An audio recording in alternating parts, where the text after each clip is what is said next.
Ho, ho, ho. I'm a bad mofo. Hello, welcome. Who have we got watching? We've got Raz. Luke Boss Fortnite. Now, is that Amiga Old School Son? Because if it is, I'm going to have to watch my language. Rob Gurney, hello. Retro Bear, hello. Griffo, hello. Bill. That guy in the corner. So, welcome. We're doing a bit of a different stream. Hang on. I've not even set myself up properly here. Let me turn my fucking lights on. There's my first swear word, so that's gone out the window in it straight away. So welcome. It's a different live stream to normal. This is Danester's Tuber's Christmas Memories Royal Rumble. So basically, the way it's going to go tonight, you're going to start off with me for a few minutes. Then I'm going to bring on a guest. They're going to have a maximum of 10 minutes to talk about their Christmas memory. A couple of extra questions that I might ask them to fill the time. And then when they're done, they're eliminated. Next guy comes in. It's as simple as that. So everyone knows the order. So they've only got to join as and when the person who they know is before them. We've got about 22 people, maybe more. We're not too sure because we're winging it a bit tonight. But we've got something great tonight. Being as I'm dressed like Santa, we've got a bell. And watch what happens when I ring this bell. In theory, I should get one of Santa's little helpers to bring me a drink in. If I have to ring it twice, I'm going to beat the elf. That's the way it's going to go. So we've got our first drink of the evening, which is cherry wine, or something like that. Basically, I've gone for... I'm not going to stack it on top of the Vectrex. Okay. This is going to be a slow one to start with because that is not the best. So anyway, I'd like to thank everyone from the start who's come to watch and everyone who's going to be joining in. So without further ado, I'm going to bring in my first contestant, the person who was unlucky enough to draw number one in the Rumble. He's your friend and mine. Rolex Call. Eddie, introduce yourself. Just say hello and introduce your channel. Merry Christmas. So, Merry Christmas. So for number one, you've chose the most unprepared person for doing these streams for like the last month. Mate, I'm not going to lie, right? When you told me you were going for a pre-nap, I thought, why have I picked Eddie as number one? I won't lie, the draw was fixed. I've literally got up like 20 minutes ago and I thought, shit, I'm going to have to get something Christmassy. I was like looking all over for like this Christmas t-shirt. I won't lie.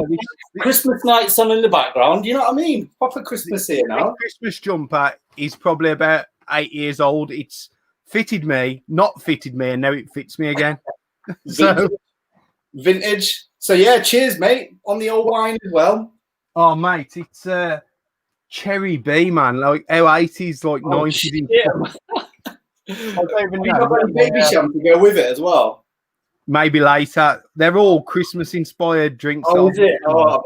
Until I run out, and then I'm on the dark fruits.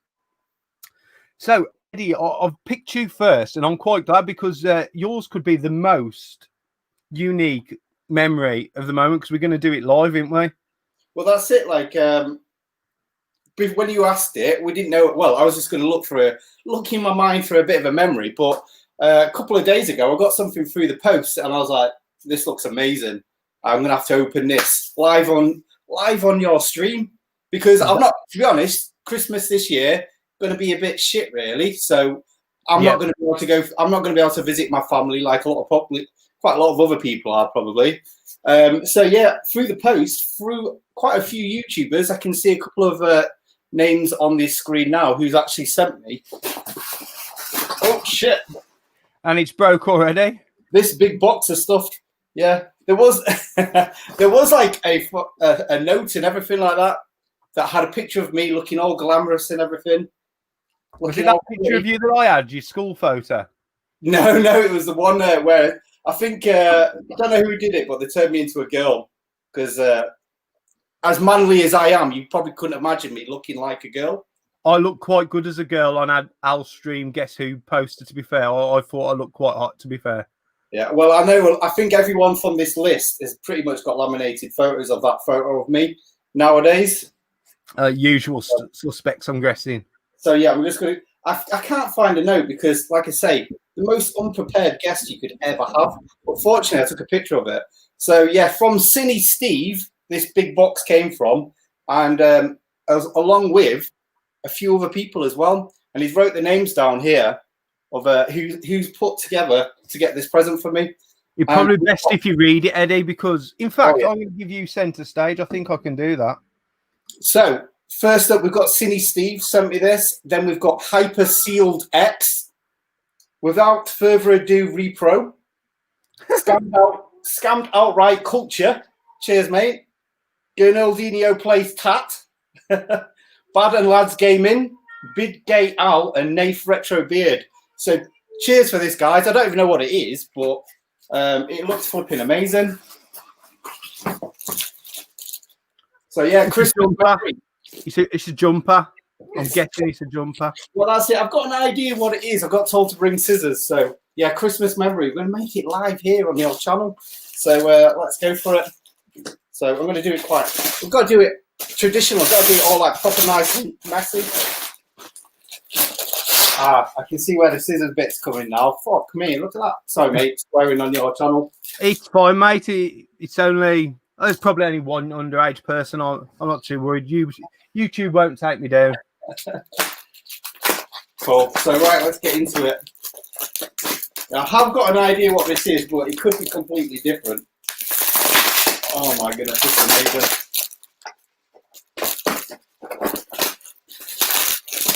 So, I thought I'd open the big one first because I think it would give it away if I had the small ones first. I can't even bloody get into it. Still can't get into it. I think we might be able to guess what it is, though, Ed. Can you guess what it is? Yes. Oh my goodness, it's amazing. So, I think Christmas. That's a lot of pop. That would be. Flipping Amiga. Nice. So what we got? Is it a 500? Yeah, I think it must be a 500. So, yeah, Amiga A500. Yeah, so, Daisy, I don't know if you know, but I've been collecting Amiga games for flipping years now, and I don't actually have an Amiga to play them. That sounds like a big Game Al thing to do, that does. It pretty much is. I mean, flipping Amiga was so good. And do you know what? When I was thinking about memories for coming onto your channel for, one of them was going to be the fact that I can remember everyone was out asking for Mega Drive games or Nintendo games or something like that. I asked for blank discs for the Amiga. So yeah, like my uncle gave me a big, like it's on video, like my dad's got it on video. I was just opening a present, it was just a big stack of blank discs. So I could go to Computer Club and get some games for this beast. Nice. I bet that's cost them some weight in postage. Oh, I know, yeah. I to be honest, I don't even know why they've sent me or anything. Oh shit, I broke it. Did you hear that? I better put it down before I break it anymore. But yeah, I don't know why they've sent me or why they've put together or anything. Like, I just don't know. But I feel so fucking privileged to have received that because that has been like my most wanted thing for like so long. But I've just been so bloody rubbish at getting it because I keep spending money elsewhere. I think it's because Steve's probably sick of sending me like links for Amigas going, you need to get this Amiga, you need to get that Amiga. And it's always at the wrong time. It's always just as I've spent all my money. So it's probably just so he can actually have a bit more time to look for games himself. I'm not sure if you can see the comments. I've highlighted the comment. Steve says, check the disk drive. Oh shit, why? What's in it? A disc, I'm guessing. Oh shit. Oh my flipping word. This is, oh my God. What a game. The Golden Pyramid. I can't even believe he remembers about this game as well, because I think I did a memory about games or something like that. And I talked about the Golden Pyramid. So basically what this is, it's the Wheel of Fortune, but like sort of Amiga-fied. You've got, instead of like, you basically choose a letter on the Golden Pyramid. You choose a brick, and then you have to like make a word from that, just like how you do on Wheel of Fortune, except you don't spin the wheel. And it's all speech synthesized as well. So basically, all we used to do is put like swear words into it. So it'll be like fuck, cunt, and shit like that, and just getting the Amiga to actually say it. It was amazing. Oh my goodness, I'm gonna have hours of fun with this. Cheers, mate. This is I don't know what's better. I think this is better than the actual Amiga itself. So yeah, cheers. Do I open the rest? Is there? You've got plenty of time. You've got 5 minutes, mate. Or is it? Yeah, I don't because let's have a look. Let's see what's in here. This is going to be like probably really boring, like the actual power brick or something. But oh, I'm so buzzing for this. I can't wait. Well, once we've gone off stream, I'm just going to be setting this up now. But you know, like Steve's quite a cheeky bugger. I thought he might have sent me an Atari ST. Because obviously, oh my goodness, look at this. Proper package. We've got ourselves some, what's it called? The Retro Computer Shack cables. So these are some fancy cables as well. They're not cheap cables, they're not. I've got some of them. Oh man. Proper spoiled me this year for Christmas. I don't even, like I say, I don't know what I've done to deserve this, but I'm absolutely buzzing. So, it's what you've got to do at the next meetup that you might want to worry about. You might catch me in the toilet like Rob Champion 2D Rob did. Rich King. With Rich King Retro, yeah. Oh mate, this is absolutely amazing. Oh, look at this. Look at this. And the best, not only that, but the best joystick ever.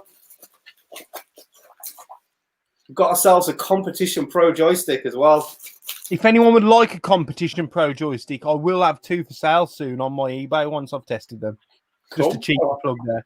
What colour is it? A different colour one or same one? Exact same two. I've got 2 exactly that same.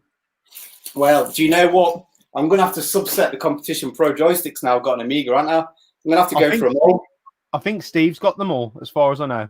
I think he did. I think I can remember him. Was it the clear one that he wanted for the last one? Yeah, there's a golden joystick as well, isn't there? Is that part of the actual set, or is that part of the TV program? I'm not too sure. Is that your package done then, Ed?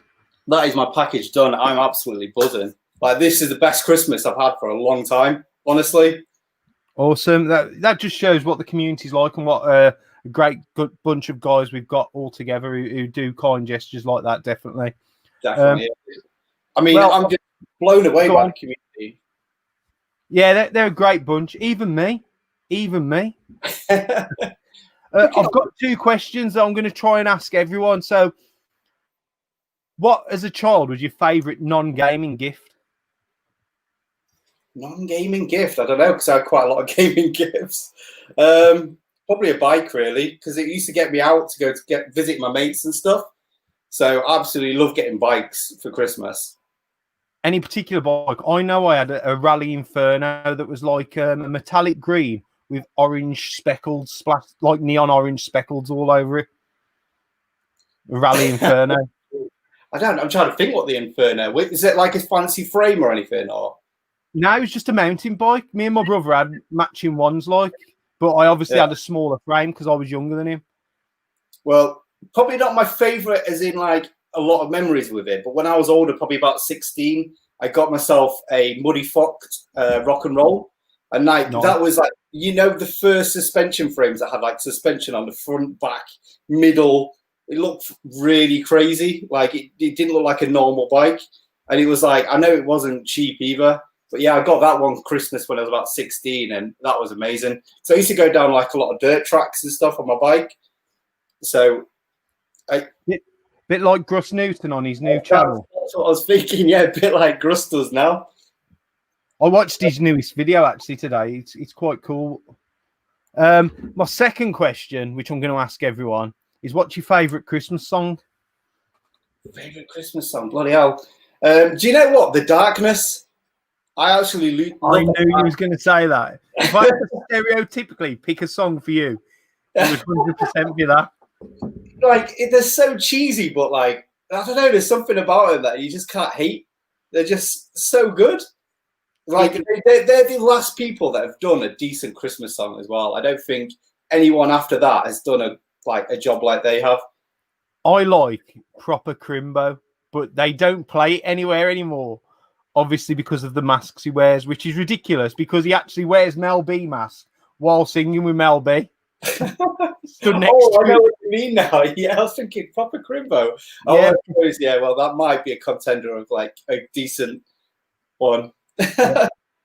So my final thing that I'm going to ask everyone is just have you got a message for everyone watching or anyone who's watching this video back if they're not watching live, like just a Christmas message to all the viewers? Well, happy Christmas, and yeah, it might be a shit Christmas this year, but as this has just shown, the community is here. That like, if you're not having a good time, just reach out to one of us because there's always going to be someone here that will come out and say hi, either do a private stream, have a bit of a chat, and yeah, we can have Christmas together if you're having a bit of a shit one. No worries. Yeah, Right. it is. So, as tradition, Eddie, you're now going to be eliminated, and I'm going to bring the second person in. When they click the link and join, because you know they was already here earlier and now they're not. Hint, hint. If you're in the chat, but Eddie, thank you for coming on. It's a pleasure. I hope you have a good Christmas, and no doubt I'll speak to you sometime over the Christmas break anyway. So take it easy and enjoy yourself. Cheers, bud. Thank you, mate. Right, so now I've got to kill some time. Oh, that person's just joined, so I haven't got too much time to kill. I'm not going to try and hog too much. I'm just going to try and keep it flowing. So the person who drew number 2 is the Retro Cook. Lee, hello. Hello. How's it going, mate? You good? I'm good, mate. Me and Kevin are here. We're anticipating this live stream with you, sir.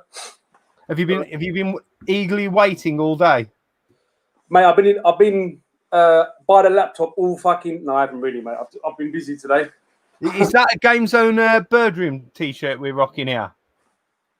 It might be. Fair play. It might be. I had number 2, GameZone Birdroom t-shirt number 2. 2 to UK had the first one. I was number 2. I don't know what I have, but I'm happy to go on. He's number 1 person to have. Did he have to get it from Giacomo? You fucking bastard. You filthy animal. I ain't even that big, you know. I'm not big game Al or little game Al or big gay Al, as I keep hearing now. So, Lee, we'll start off with your Christmas memory, mate. I'm going to give you centre stage to share your Christmas memory with everyone, bud. Cool. Right. So, I believe it was 1987, maybe 1988. Christmas in North London, Islington, where I was brought up. And unfortunately, due to the ravenous weather I'm having here, it's absolutely pissing down. I dare not pull this console out of my games room. But I pulled something out that is slightly smaller, but that doesn't sound right. I pulled something out that is the same thing, but a scaled down version. And it was my NES, my NES, and I had the Turtles edition. Nice. With the slip case, and with the slip cover on the console. I've still got it. Obviously, I swear it was 87, but it could have been 88. I might be wrong. Maybe it could have been fucking 89 for all I know. So Turtles was my. I've got a little picture here just to just so everyone remembers, because obviously the original NES cart had all red bandanas on them, but then the box had the coloured bandanas, or the eyewear, I should say. Sorry for the Turtles. So yeah, that was my first proper experience with Nintendo, and obviously this controller is the most iconic controller. I think anyone would agree with that now. I can't. I mean, obviously the Sega Mega Drive controller and whatnot, or the Master System, but this one, I think this is the most iconic controller in the world. I mean, maybe you can disagree with me. You know what, I am, and it, without being a dick, it's purely a southern thing, because everyone down your end of the world, or the UK, you all had NESs, but us up in the north, Master System ruled. Yeah. I knew one kid. I didn't play a NES till I was about 12, 13 years old, because there was one kid called David Cater. We used to go to his house at dinner time, and he was the only kid we knew with a NES, and we used to play Duck Hunt. But everyone else who I knew owned a Master System. Now, you say that. Funny you say that. I've got relatives who live in Dudley. That's where I'm from. Oh, that's interesting. And they had my system as well. So when we were kids, they were a little bit older than me. They were more like in their I mean, say they're like probably 43, 44 now, but they're a bit older than me anyway. And they will tell we'll swap games. I was like, we can't swap games because I've got Nintendo and you've got my system. But we used to play Dynamite Dukes, which I absolutely love. We used to play Secret Command, which is basically Rambo 2. I mean, yeah, my system as well, like, is one of the ones up there. But then this game behind me, Streets of Rage 2, was another iconic time because when I had my Mega Drive, that was one of my Christmas presents. And I think I played that for literally every day for a year. I played this game so much. I mean, you know, obviously we've had Streets of Rage 4 now, and obviously Paprium or whatnot. But Streets of Rage 2 was a massive thing for me when, again, would that have been 92? So I might have been 10. I'm not quite sure. But Streets of Rage 2 and obviously the NES were like my biggest Christmas memories of being a child, especially childhood. So yeah, I mean, and you were talking about bikes. So when you asked me that question, I got a good one for you because I still remember my bike, and I still want to get the bike that I used to have because it's obviously long gone. But yeah, that's my Christmas memories, fella. That's brilliant, mate. Well, as I've popped back in here, that is going to be my question. What is your favourite non-gaming gift? So if it's not your bike, we can talk about your bike and any other item that as includes, like, sort of thing, like. So the first one, say, was my Wildcat. I believe it was a Rally Wildcat. It looked like Street Hawk because I was in love with Street Hawk. People love Knight Rider. I love Street Hawk. And obviously, a couple of years ago, I got to meet Rex Smith, who plays Jesse Mock from Street Hawk, which was fucking, like, for me, that's like massive. I know it's probably a load of shit to a lot of people, but to me, it was massive. And when I had my Wildcat, it was I swear it was a Rally. Black frame, had the mud guards. It looked like a Street Hawk bike. Had a little computer screen on it. Yeah, that was massive. Didn't you have the mud guards on? Did the Wildcat have its mud guard on the back and like shielding on the frame? It was black bike, black 5-spoke wheels or rims or whatever, and it had blue outlines around the guards. It was an awesome bike. I'm pretty sure it was a Rally. But I've been trying to find one, and every time I see them, they're like fairly expensive, to be fair, for what it was at the time. But obviously, that's like anything now. But the second one that was massive when I was a kid was Mr. Frosty. Yes. I used to love Mr. Frosty. Oh my God. Like, I mean, not that I used to spray the strawberry juice in my mouth without going through the frosting machine. I never did that. But regardless, we used to love that when I was a kid, man. Mr. Frosty. Fuck. Brilliant. So yeah, that was my two things, man. Awesome. So the next question is, what's your favourite Christmas song? Paul McCartney, Simply Having a Lovely, Wonderful Christmas Time, whatever it's bloody called, that one. Because that one always, when I hear that on the radio in the car, makes me think it is Christmas now when you hear that song. There's certain songs you hear, and you know summer, when it's Summertime by Will Smith, or Christmas when I hear Paul McCartney, whether that song's actually called, even though it's my favorite, one of my favorite ones. I don't even know. That's Christmas for me. I forgot to ask Eddie, but everyone who's going to tell me who their favorite Christmas song is, I'm going to ask them to sing like the chorus or something. So if you could give me a blast. What is it? Simply having wonderful Christmas time. I can't think what it's called though. I think it is called. Is it Wonderful Christmas Time or something like that? Fuck, that's really bad. Yeah. So when I hear that, I think of Christmas, mate, to be fair. Brilliant. I know exactly what you mean.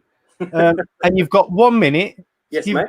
I'm not going to cut you off at a minute because I'm not going to be like that. It's flexible. Just a message to everyone who's watching, a message to the community. Merry Christmas, whatever. Yeah, it's unfortunately we had some bad news this end of the world. Obviously, we're in tier 4 now around my area, so Christmas Day will just be with us, not my family. So, which is pretty shit. And I know I'm not the only person, but I did say on a group that I'm going to move to Isle of Wight, but I had to do this stream first because Isle of Wight's in tier 1.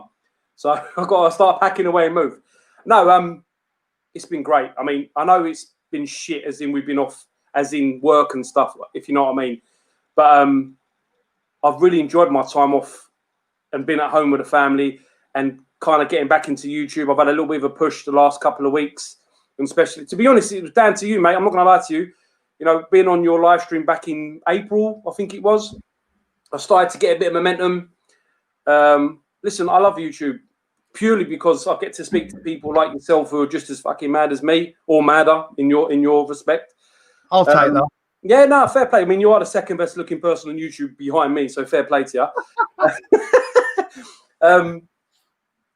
What can I say, man? What a great community. I can't wait to meet all these people. You know, Retro Bear, you know, Eddie, man, fuck, love him to pieces. You know, Nath One, Big Game Owl, or Little Game Owl, or Little Gay Owl, whatever. Jebs, Little round owl. yeah, I mean, it's a shame Jebs didn't know who he was, bless him. But anyway, you know, LKG, Craig's Goodwin, bloody, you know, Birdroom, Games Room, 2D Rob, Pedro, the VHS bootleggers. I mean, there's been so many people that I've come into contact with more during this lockdown time, and then you as well, fella. You know, like beforehand, I'm not gonna lie, I wasn't really talking to you before because we never really pathed. We met. No, I get that. Like sometimes, like you can be in the same community, but your paths don't cross. Yeah. Until like certain points. Yeah, and that's it, mate. I just want to say thank you for coming on. It's been brilliant. I've got my next guest waiting, unlike you, keeping me waiting a bit, having a little bit of a sweat. So, Lee, have a good Christmas, mate, and I'll speak to you soon. Take it easy. Bye-bye. Bye. So, our next guest is already waiting. For some reason, one of my guests who's not on till 17th is just sat there lazing around like a fat shit in the background. But I won't spoil who that is. But I'll bring you my next guest. He's never been on this channel before. He didn't feature in my live streams, but he's featuring now, and I'm glad to have him on. So I'd like to introduce you all. Alex, Griffo's Retro Gaming, is that correct? Yeah. Hey, yo. Hey, don't skip. That's my fucking intro to every stream. Hey, yo. I've incorporated wrestling and game Christmas. So how about that? That is cool as hell. I'm not going to lie. I like that jumper. It's better than that one you had on earlier that you showed me, to be fair. Yeah, well, I just remembered I had this one, actually. Cool, brilliant. So just introduce your channel. But I think everyone who's watching should know who you are, but just say hello, and then we'll get on to your Christmas memory, mate.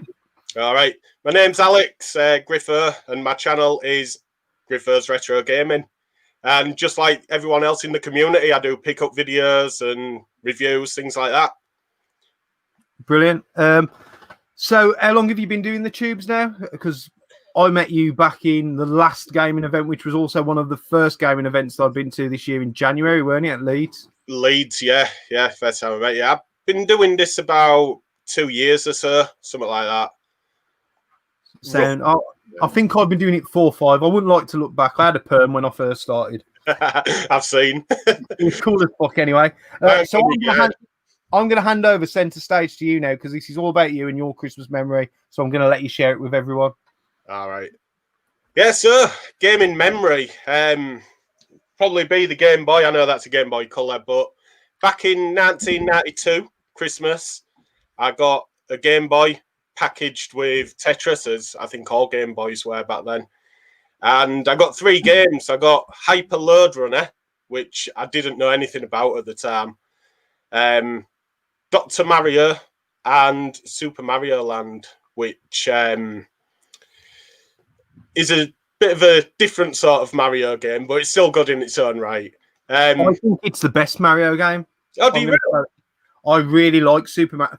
Much like you, my Christmas memory that I shared with Pete last year was also the Game Boy, and I had Super Mario Land, Tetris, and I also had Hyper Load Runner, which Hyper Load Runner was one of the few I played. But the wrestling games and also Super Mario Land and Super Mario Land 2, I absolutely loved. But please carry on with your memory.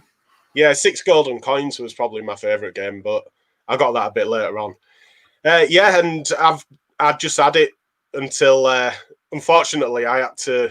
Well, I didn't have to, but I did trade it in, as most people did. They traded things in for the latest consoles. But yeah, collecting Game Boy as and when. I know it's rather expensive, but so many memories with that thing, and it made going to your grandma's a lot more better, didn't it? And things like that. I took it everywhere with me, and it was always by my side. Absolutely love it. Even now, I still play the original or the Game Boy Color. Yeah, Pokemon.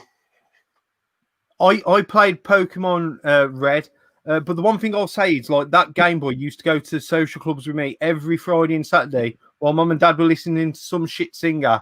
I was playing Super Mario Land.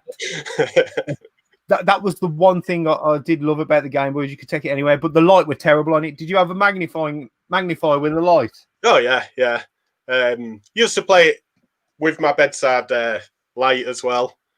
Plugged in a lot of the time because bloody batteries. Although it did have a good battery life. They weren't as cheap as they are now. You know, you can buy 20 for a quid, can't you? But yeah, back then they weren't as cheap. I had a big difference between cheap batteries in the 80s and the 90s to cheap batteries now as well. That's true. Yeah. Yeah, I had a Game Gear as well, but as much as I loved the Master System, it was always the Game Boy that... The what? What did you say? The Master System? Master System, yeah. There's no R in it. It's Master System. It's Master System. Yeah, I loved the Master System. It was great. Brilliant.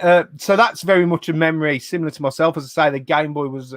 I actually found out that I was getting a Game Boy about 2 weeks before Christmas. Because when I was younger, we used to have, like the Vax Hoover.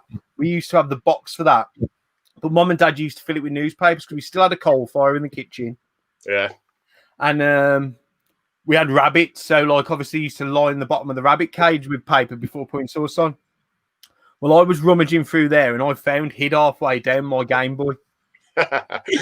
Just there. And then I had to pretend on Christmas Day that I didn't know what was coming. What year was it, Dana? I don't know.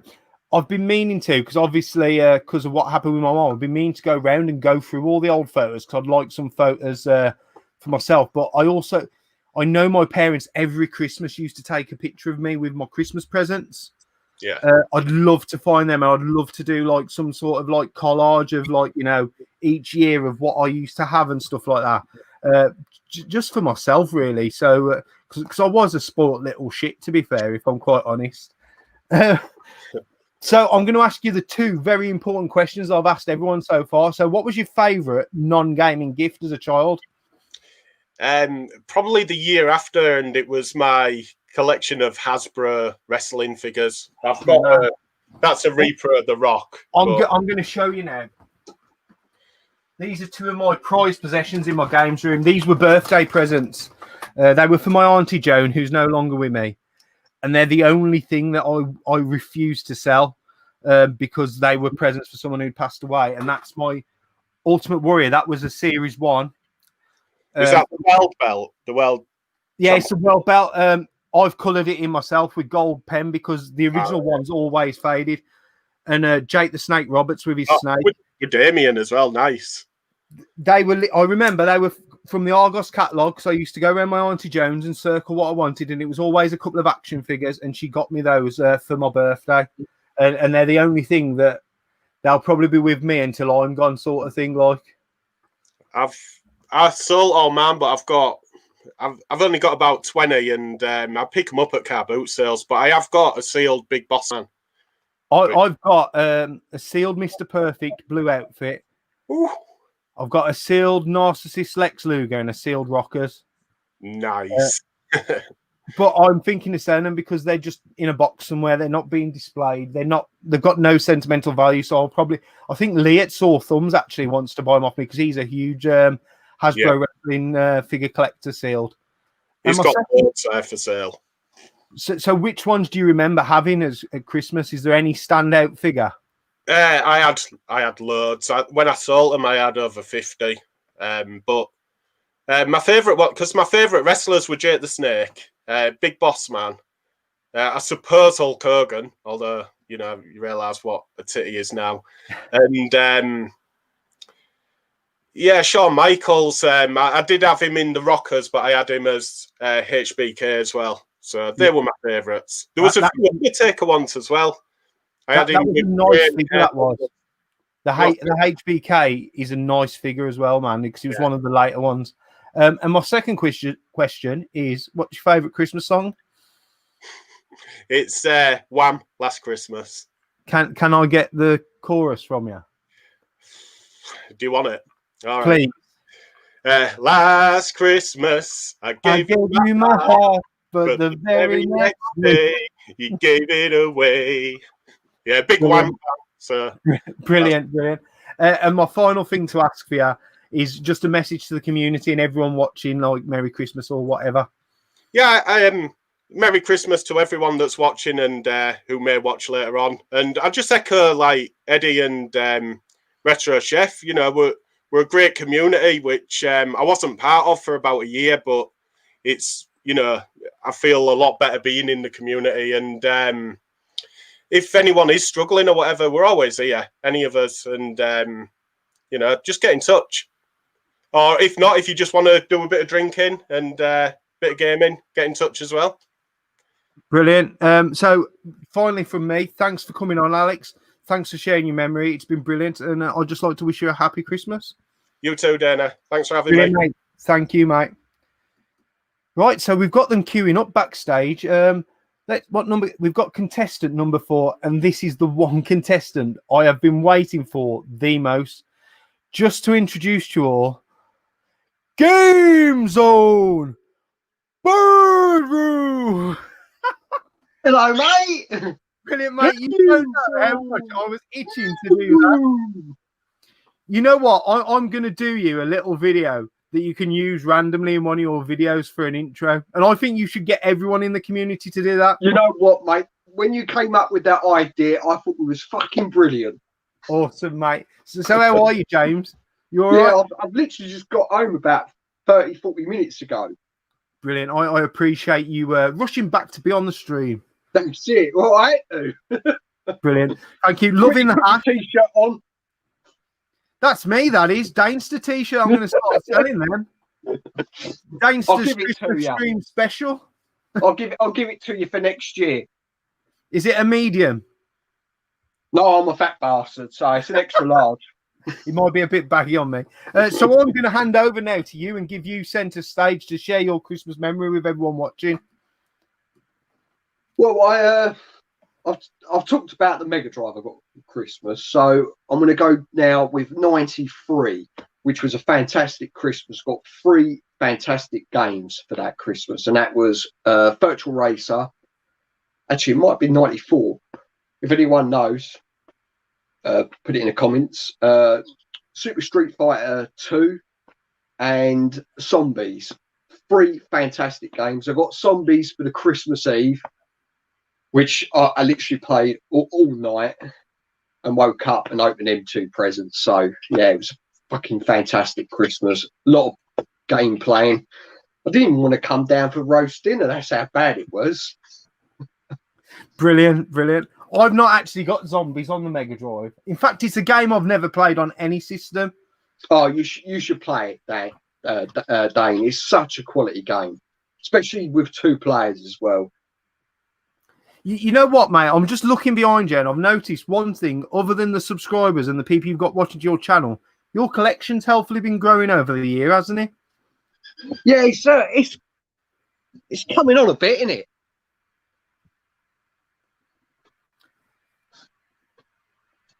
It's looking good, mate. It's looking good. You know, I've never considered myself a collector. I just buy games I like playing. That's, you know what, that's a healthy way to look at it. Because, I mean, you could have this stuff behind me that, I'll be honest with you, it looks nice, but I don't play it a lot.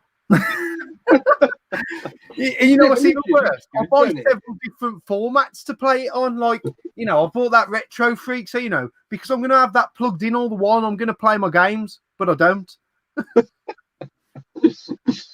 See, at least it's there to give you that choice, isn't it? You know what? Without sounding narcissistic, I just like sitting in here sometimes and looking around because I'll be honest, growing up in my teens and to late 20s, all my fucking money went on alcohol and I didn't have a lot to show for it. Whereas now I think I've got a little bit to show for it, you know what I mean?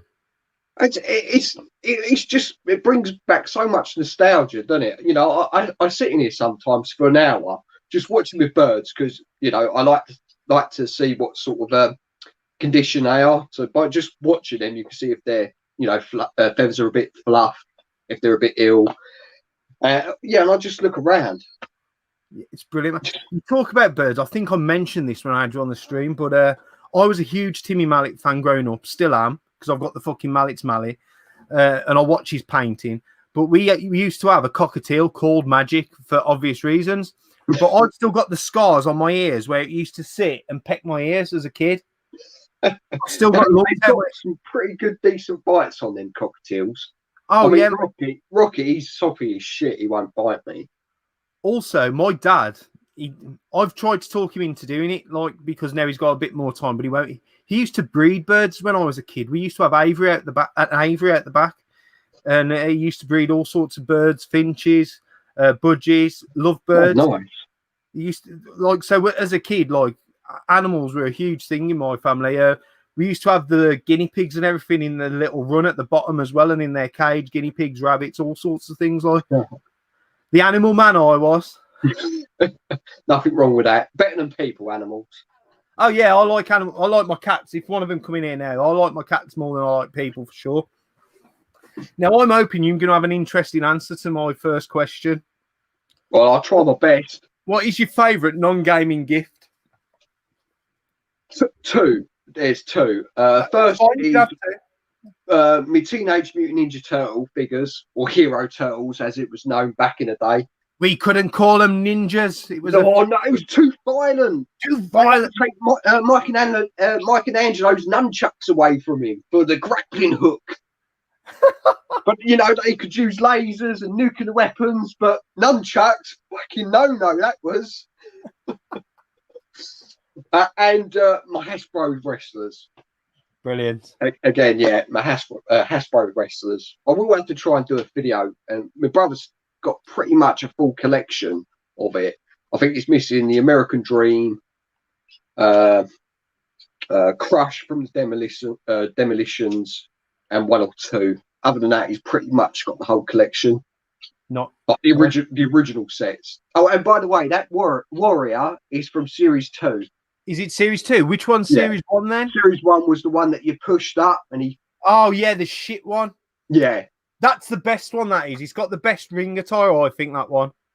You know what? I like Series 3 Warrior. It was the one that you could push the feet and it'd do that. And he's got like the purple gear and that. That's my favourite. Brilliant. What I was going to say is the old Hasbro figures, they were like one of my...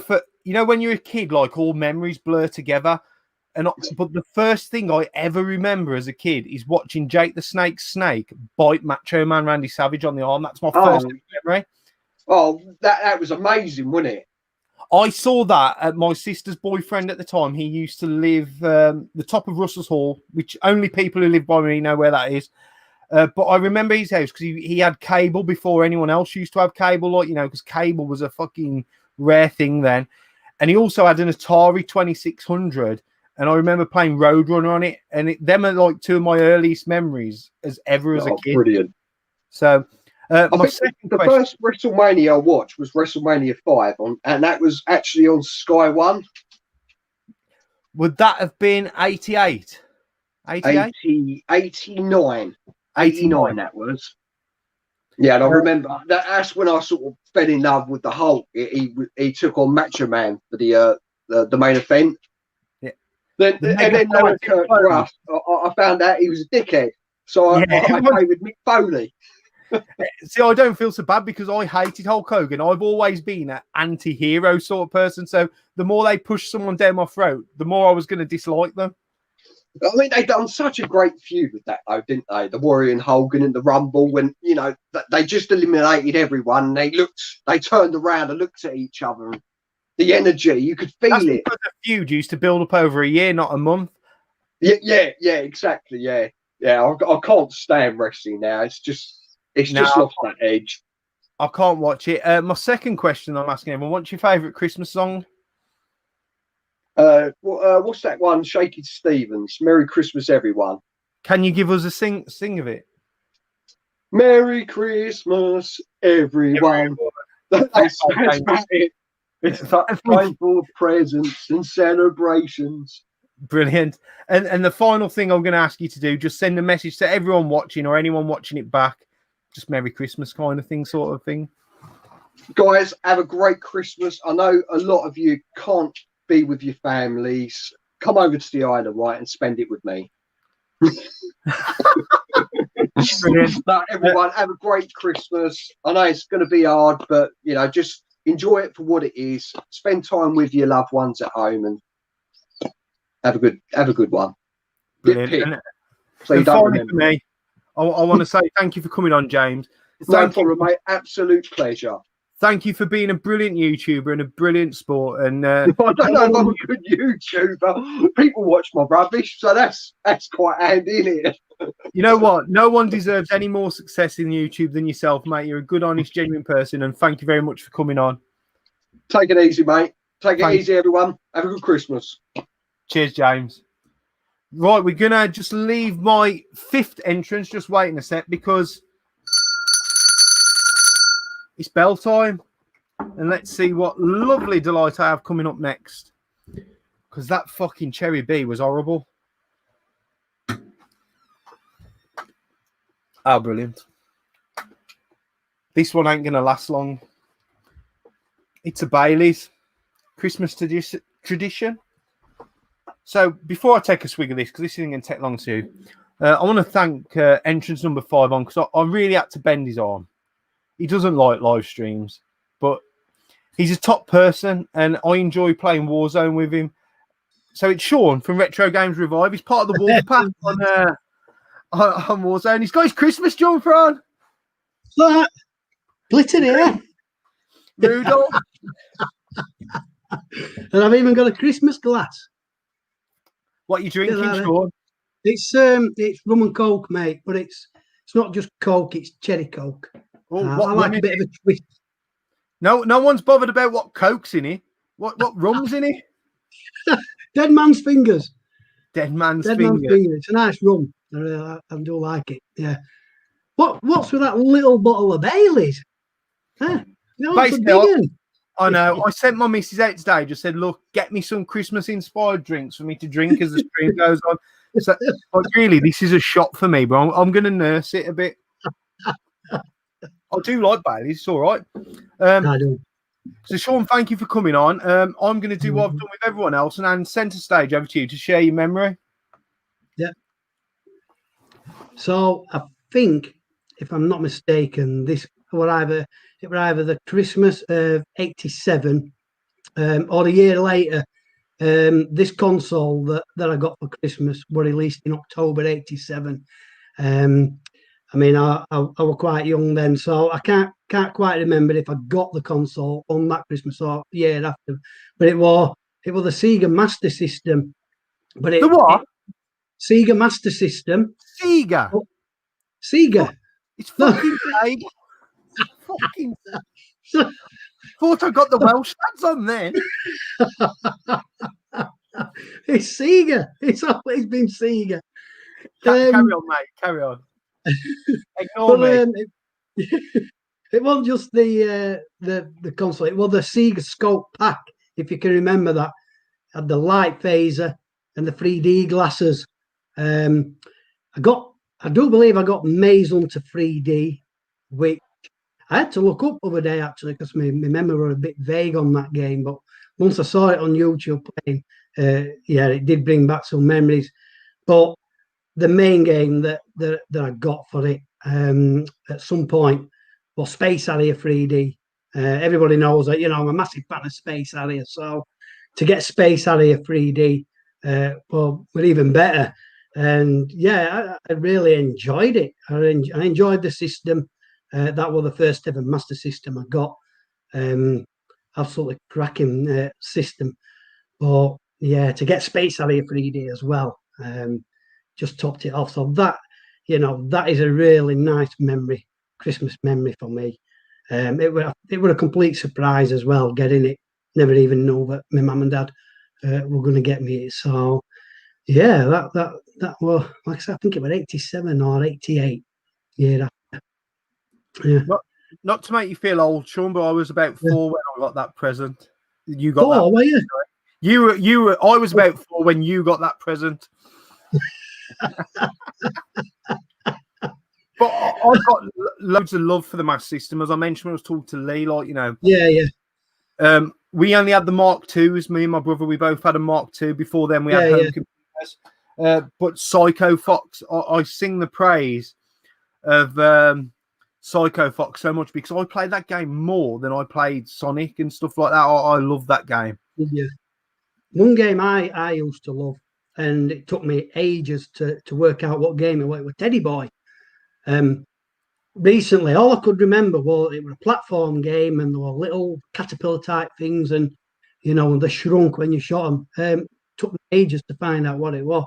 I bought it because that is one game. If I do set my Master System up at any point, that's one game I'm really gonna give some hammer and bring back, them memories.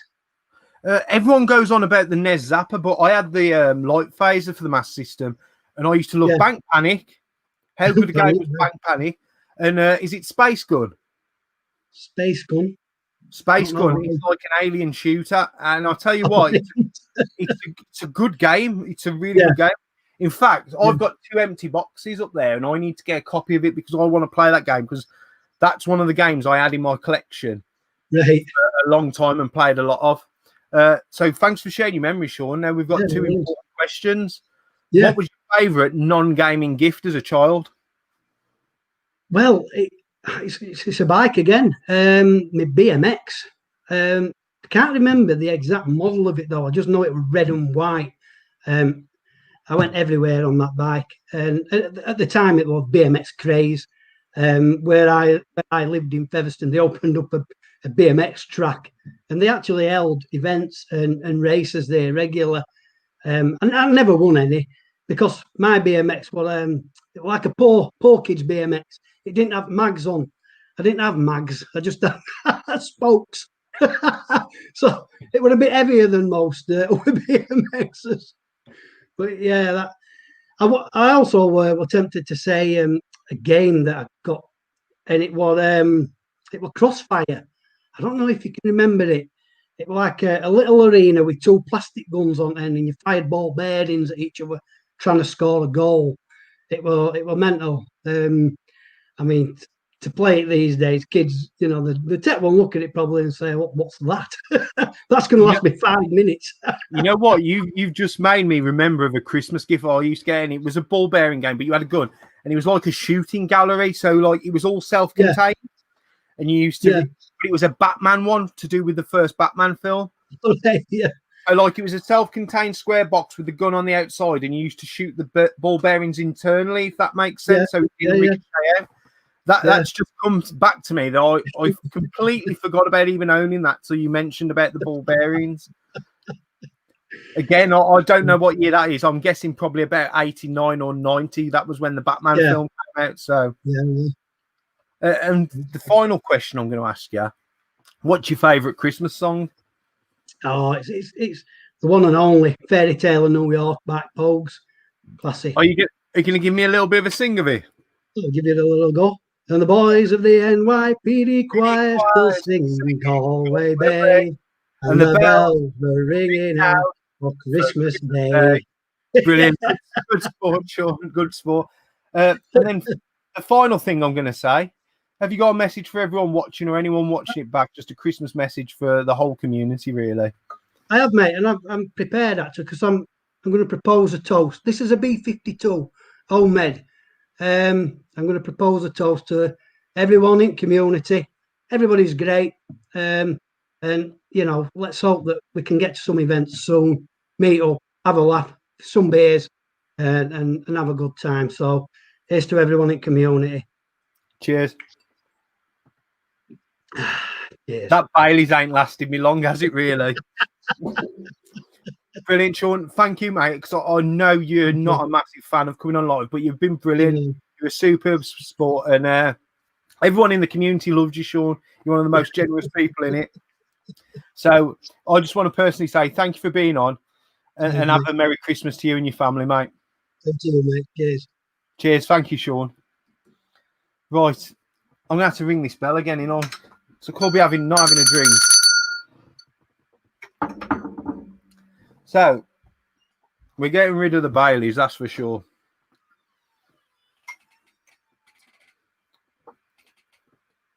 These helpers are good, aren't they? So, someone requested it. We've got a baby sham.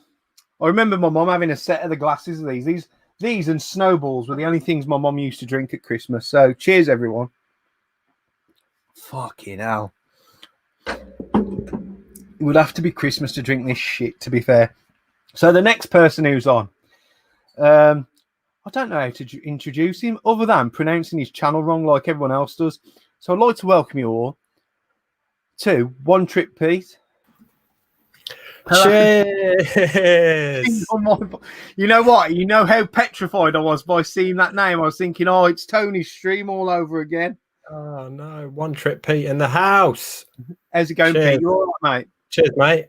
I'm good. I've got to thank you for this idea because I was thinking no one's doing nothing for Christmas. So I've basically stole your idea and just doing it live, really. No, mate, I'm glad somebody's doing something because, yeah, I tell you what, I don't have the will to do anything this Christmas.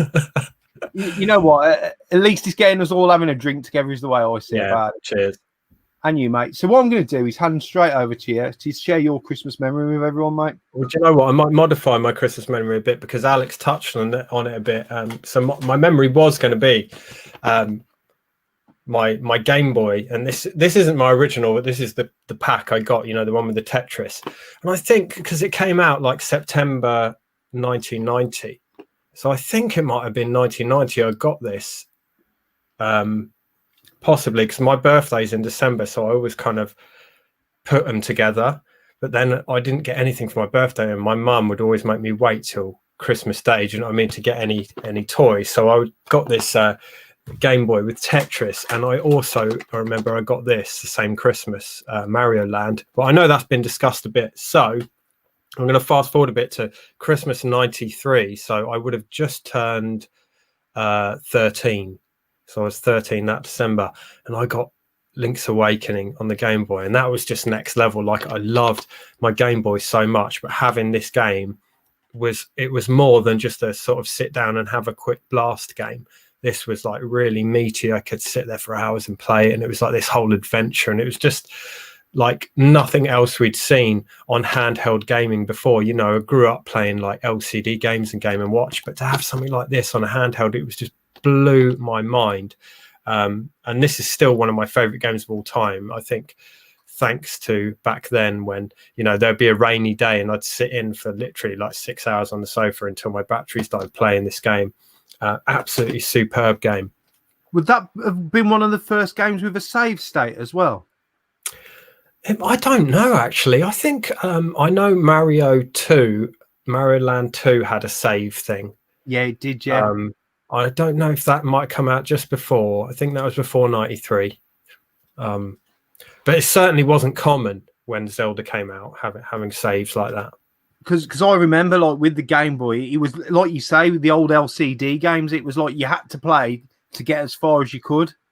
You know, you couldn't, like, get so far and then leave it and go back. It was like, you know, I've got to be prepared to sit down here for a few hours and have a proper go at this.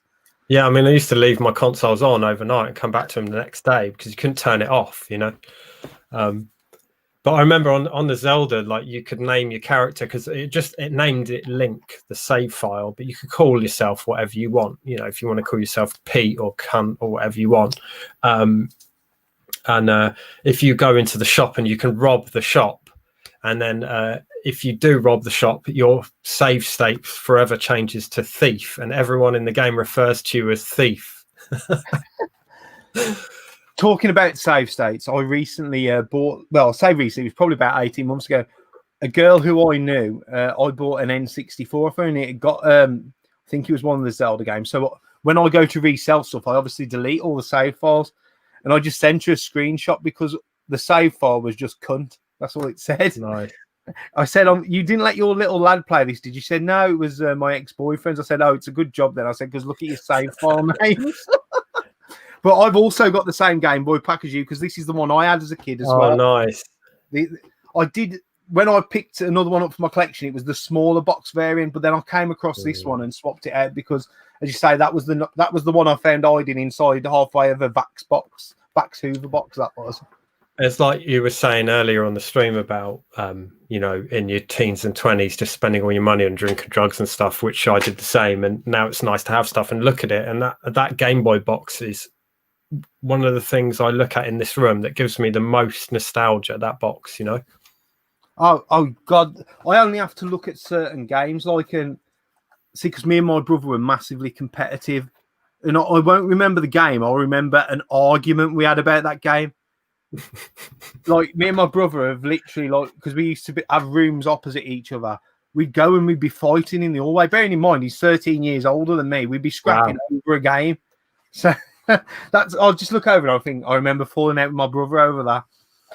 Driving games were the worst if we were playing online, because if he overtook me, he weren't overtaking me clean. I was taking him out at some point and he'd go mad. But I'm going to ask the same questions I've asked everyone else. So what's your favourite non-gaming gift you got as a kid? As a kid? Oh, God, there's so many. One that really sticks out that I always remember as if it was yesterday, which is not necessarily the best gift because it's just the one I remember and my memory's shot. So for some reason, I remember this so vividly. And it was, do you remember Action Force? Yes. Which is G.I. Joe for anyone in North America.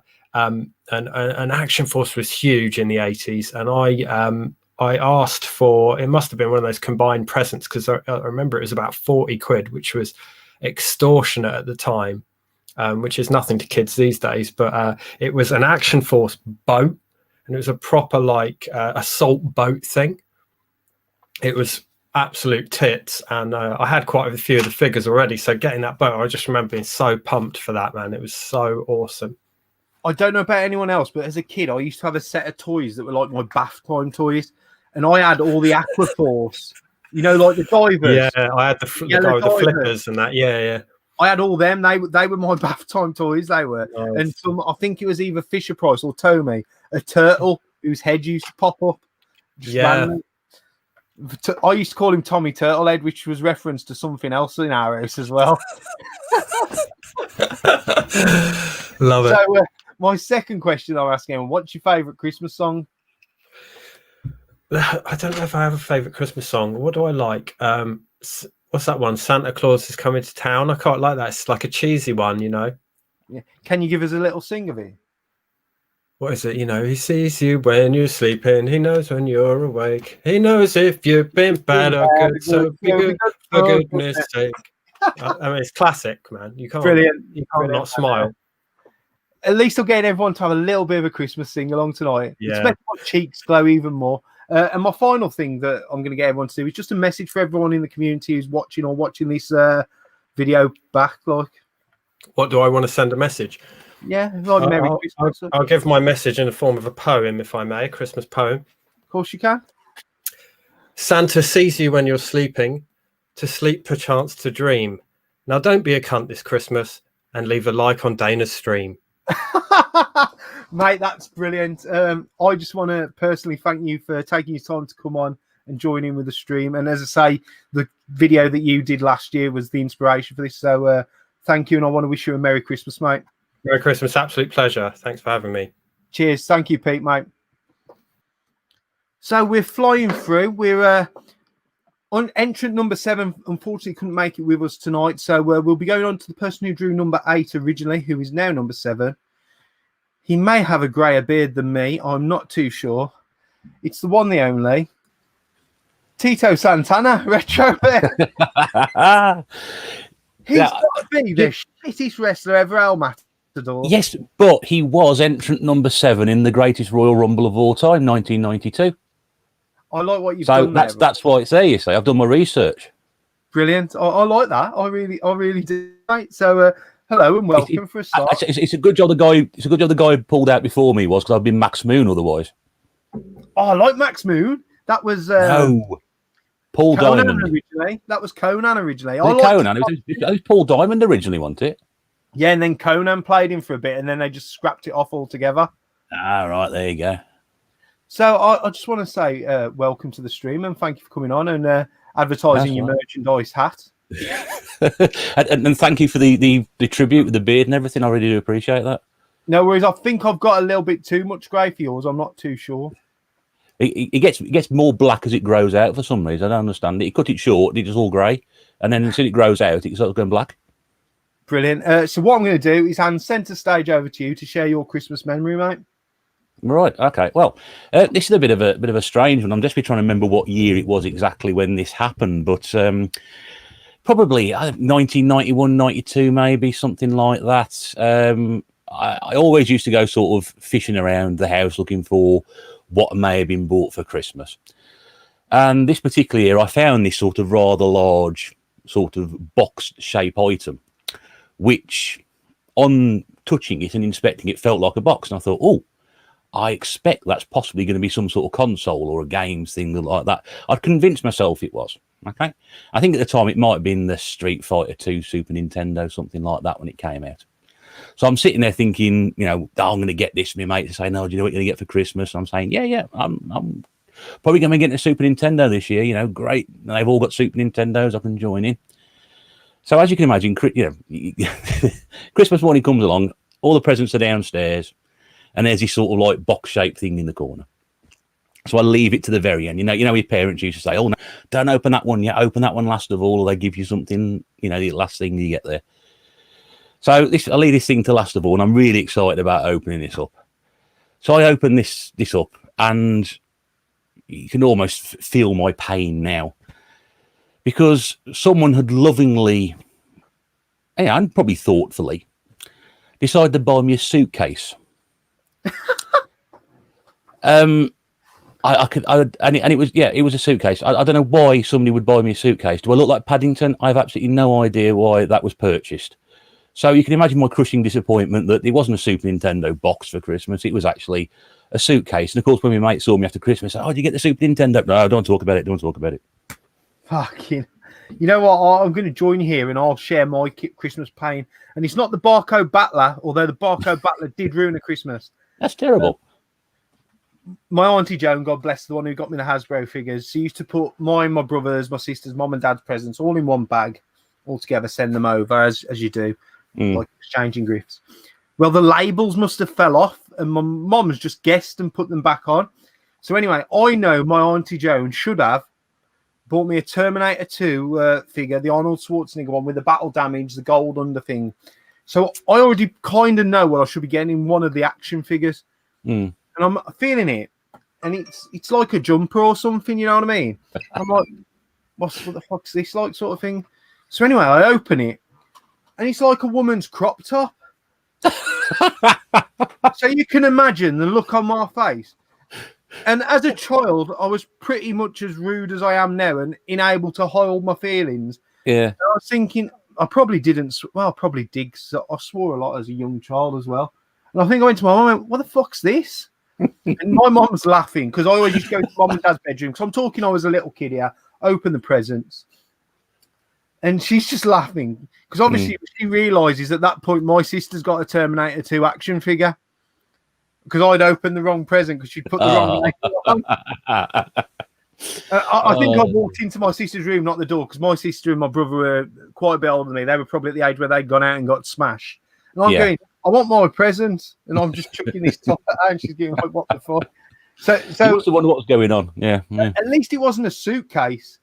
Well, no, I think that must probably go as sort of like one of the crappiest Christmas presents you could possibly get. I don't know whether they were thinking about shipping me off to university or something. I don't know.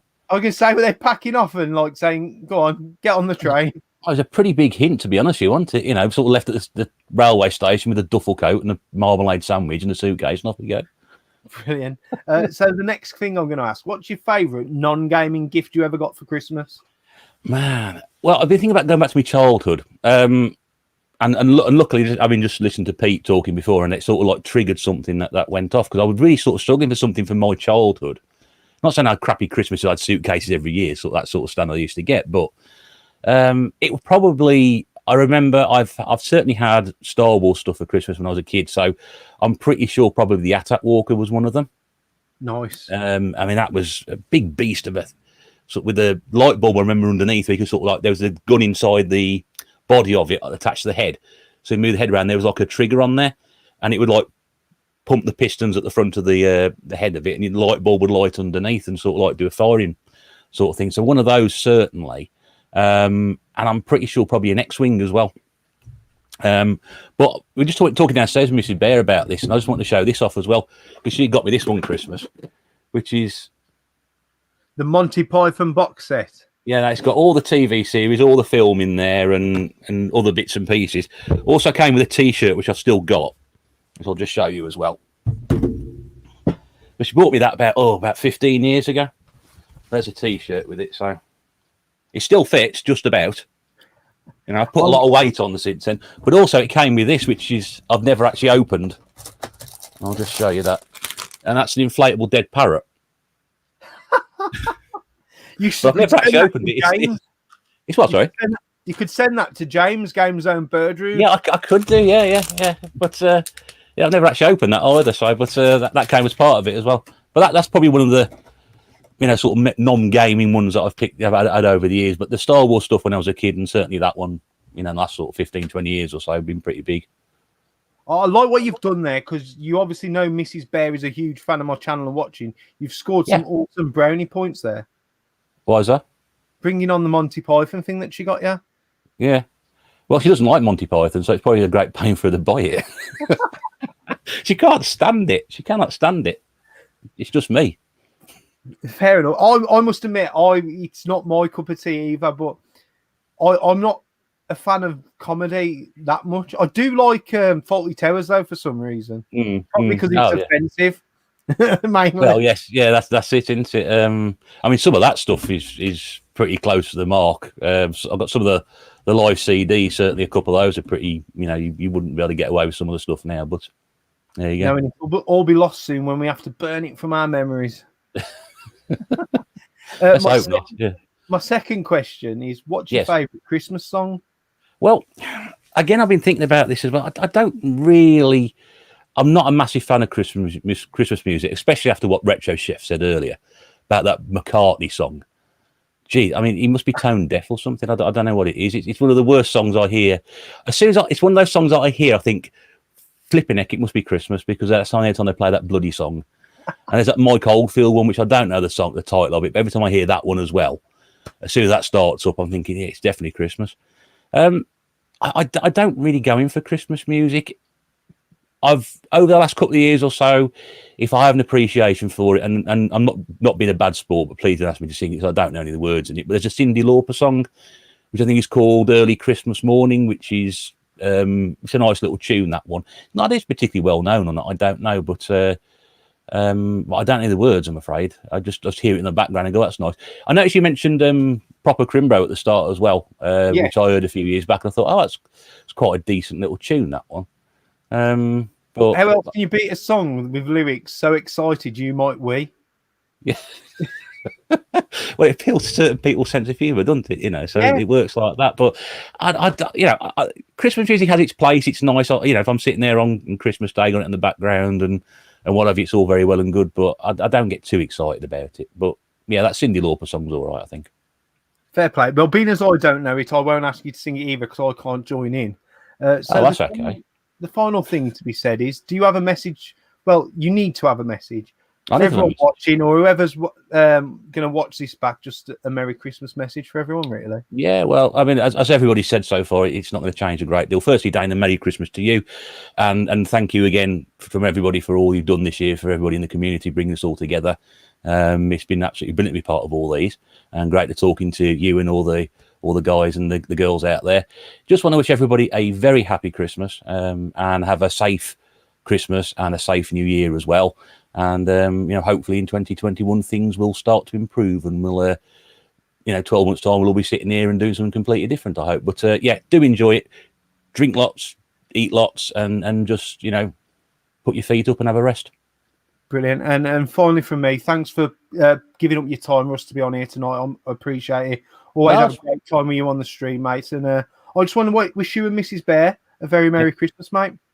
Yeah, thank you very much, mate. And I'll get that forward to you in the new year. Oh, don't worry about it, mate. Merry Christmas to you. All the best, mate. Cheers. Fucking baby sham. Jesus. No wonder my mum was always miserable if this is what she drunk. Jesus Christ. Oh. Right, the next guy's been waiting a while. And all I can say about this guy is he loves a stream. He loves a stream. So I'm going to introduce you all the sneaker freak himself, Steve. Good evening, lad. Oh, shit. What the fuck's going on here? What you doing? How you doing, mate? You all right? I'm good, mate. You wore that Yep. T-shirt the last time I was on a stream with you, I I know, think. I've only got one. Sorry. Fucking hell. Let's hope Santa brings you some. Oh, yeah. No, really enjoyed tonight. It's been good. It's been a good show, hasn't it? Brilliant. Everyone's been superb. Fingers crossed it's running smoothly at the moment. I've not had to text anyone to remind them. So let's hope it carries on that way. Danester, can I just, before we go on, can I give you some real advice, if you don't mind? Go on. Don't go anywhere near any schools looking like that. Why? You look like the bastard child of the Bride of Chucky and Rolf Harris / Harold fucking Shipman. How did you know what I was going for? I'm going to be giving out the vaccine jabs tomorrow. I am. Yeah, we are past the watershed, so yeah, I'm all right. It's good. No, you can swear on here anyway. So I'm going to do what I did with everyone and centre stage over to you. Well, before you go, right, I'm going to put you back. Wish yourself back in, right? We're going to do a bit of magic here because this is genuinely my first Christmas memory, okay? And I'm going to do a bit of electronic magic from my mind to your house and room, okay? Okay. So it's the Christmas of '84. Okay. My dad has got me an Amstrad CPC and... I know what I need to get. Oh, don't go there, yes, don't go there. Okay.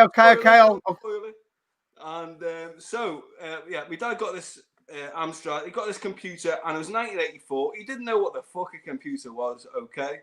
So a couple of days before Christmas, he put it on the dining room table because he got it early, and he set it up, turned it on, and you just get a blue screen with Ready on, don't you? Like that. Blue screen, yellow writing. Yellow writing with Ready on, and because he said, "Son, this is going to be your present, but it's not all of it." I didn't know what a computer was at the time either.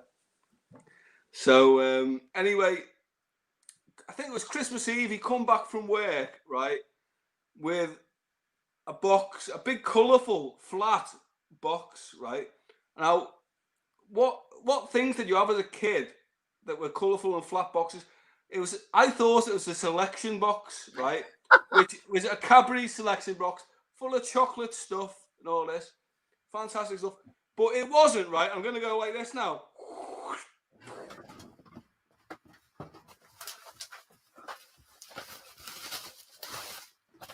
That's the fucker. Yeah.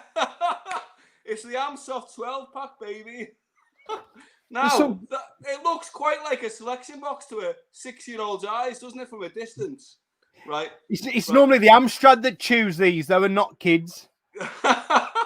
Right, so my dad came in Christmas Eve, all excited, bless him, right?